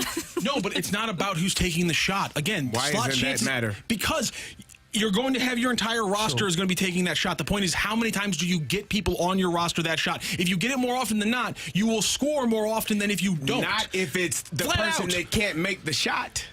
That's not getting the opportunity. Your best players are going to get more shots than your worst players. If you get them more shots in better, there's not hopefully. Every team's bet in the NHL their roster, the better players get more shots. So do you place more value on actual goals that are scored or expected goals that are scored? When I'm projecting 8 months in the forward, I look at both. But I mean, would you rather win a game? I'd rather win the individual game with real goals. Okay, thank you.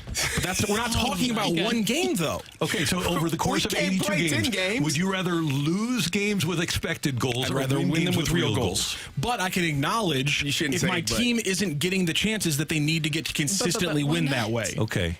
The bozo guy at the Athletic. What's his name? Which one? The numbers guy. There's a lot of them. The hockey numbers guy. Not Lars Nootbaar. Dom Lucian. There you go. He hated the Blues in 2019 because of his analytics. Guess who won the Stanley Cup? The Blues. Thank you. That's all I'm saying. Beautiful. Does that matter? Does winning matter? So slot chances don't matter. Does winning matter? It should. I always go back, and I hated this. I think it was in Texas where the Cardinals lost a game, I think 3-1.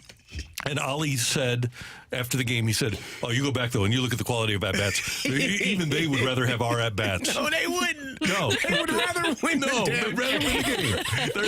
They're happy with what they got. I'd rather have a bunt single and 3 wild pitches and a guy score 1-0 than have 8 good cuts at the plate and lose by 1. That's just me, though. You play to win the game. All right. Thank you, Matthew. That's our producer engineer, Matthew Rocchio. Fun times. You can say pleasure. Really? We do have to. Excuse me. We are late. Yeah. How about that? How about that? CD. What's your face? We want to see your face. Who said that? You want to see my face? I'm not seeing McKernan and They're afraid to come in. Okay, They'll be good. here about 10:05. They do have a balloon party coming up. We thank you for tuning in, texting in, and being a part of the show. For all of us, until tomorrow morning at 7. Have a great hump day, St. Louis. That's right.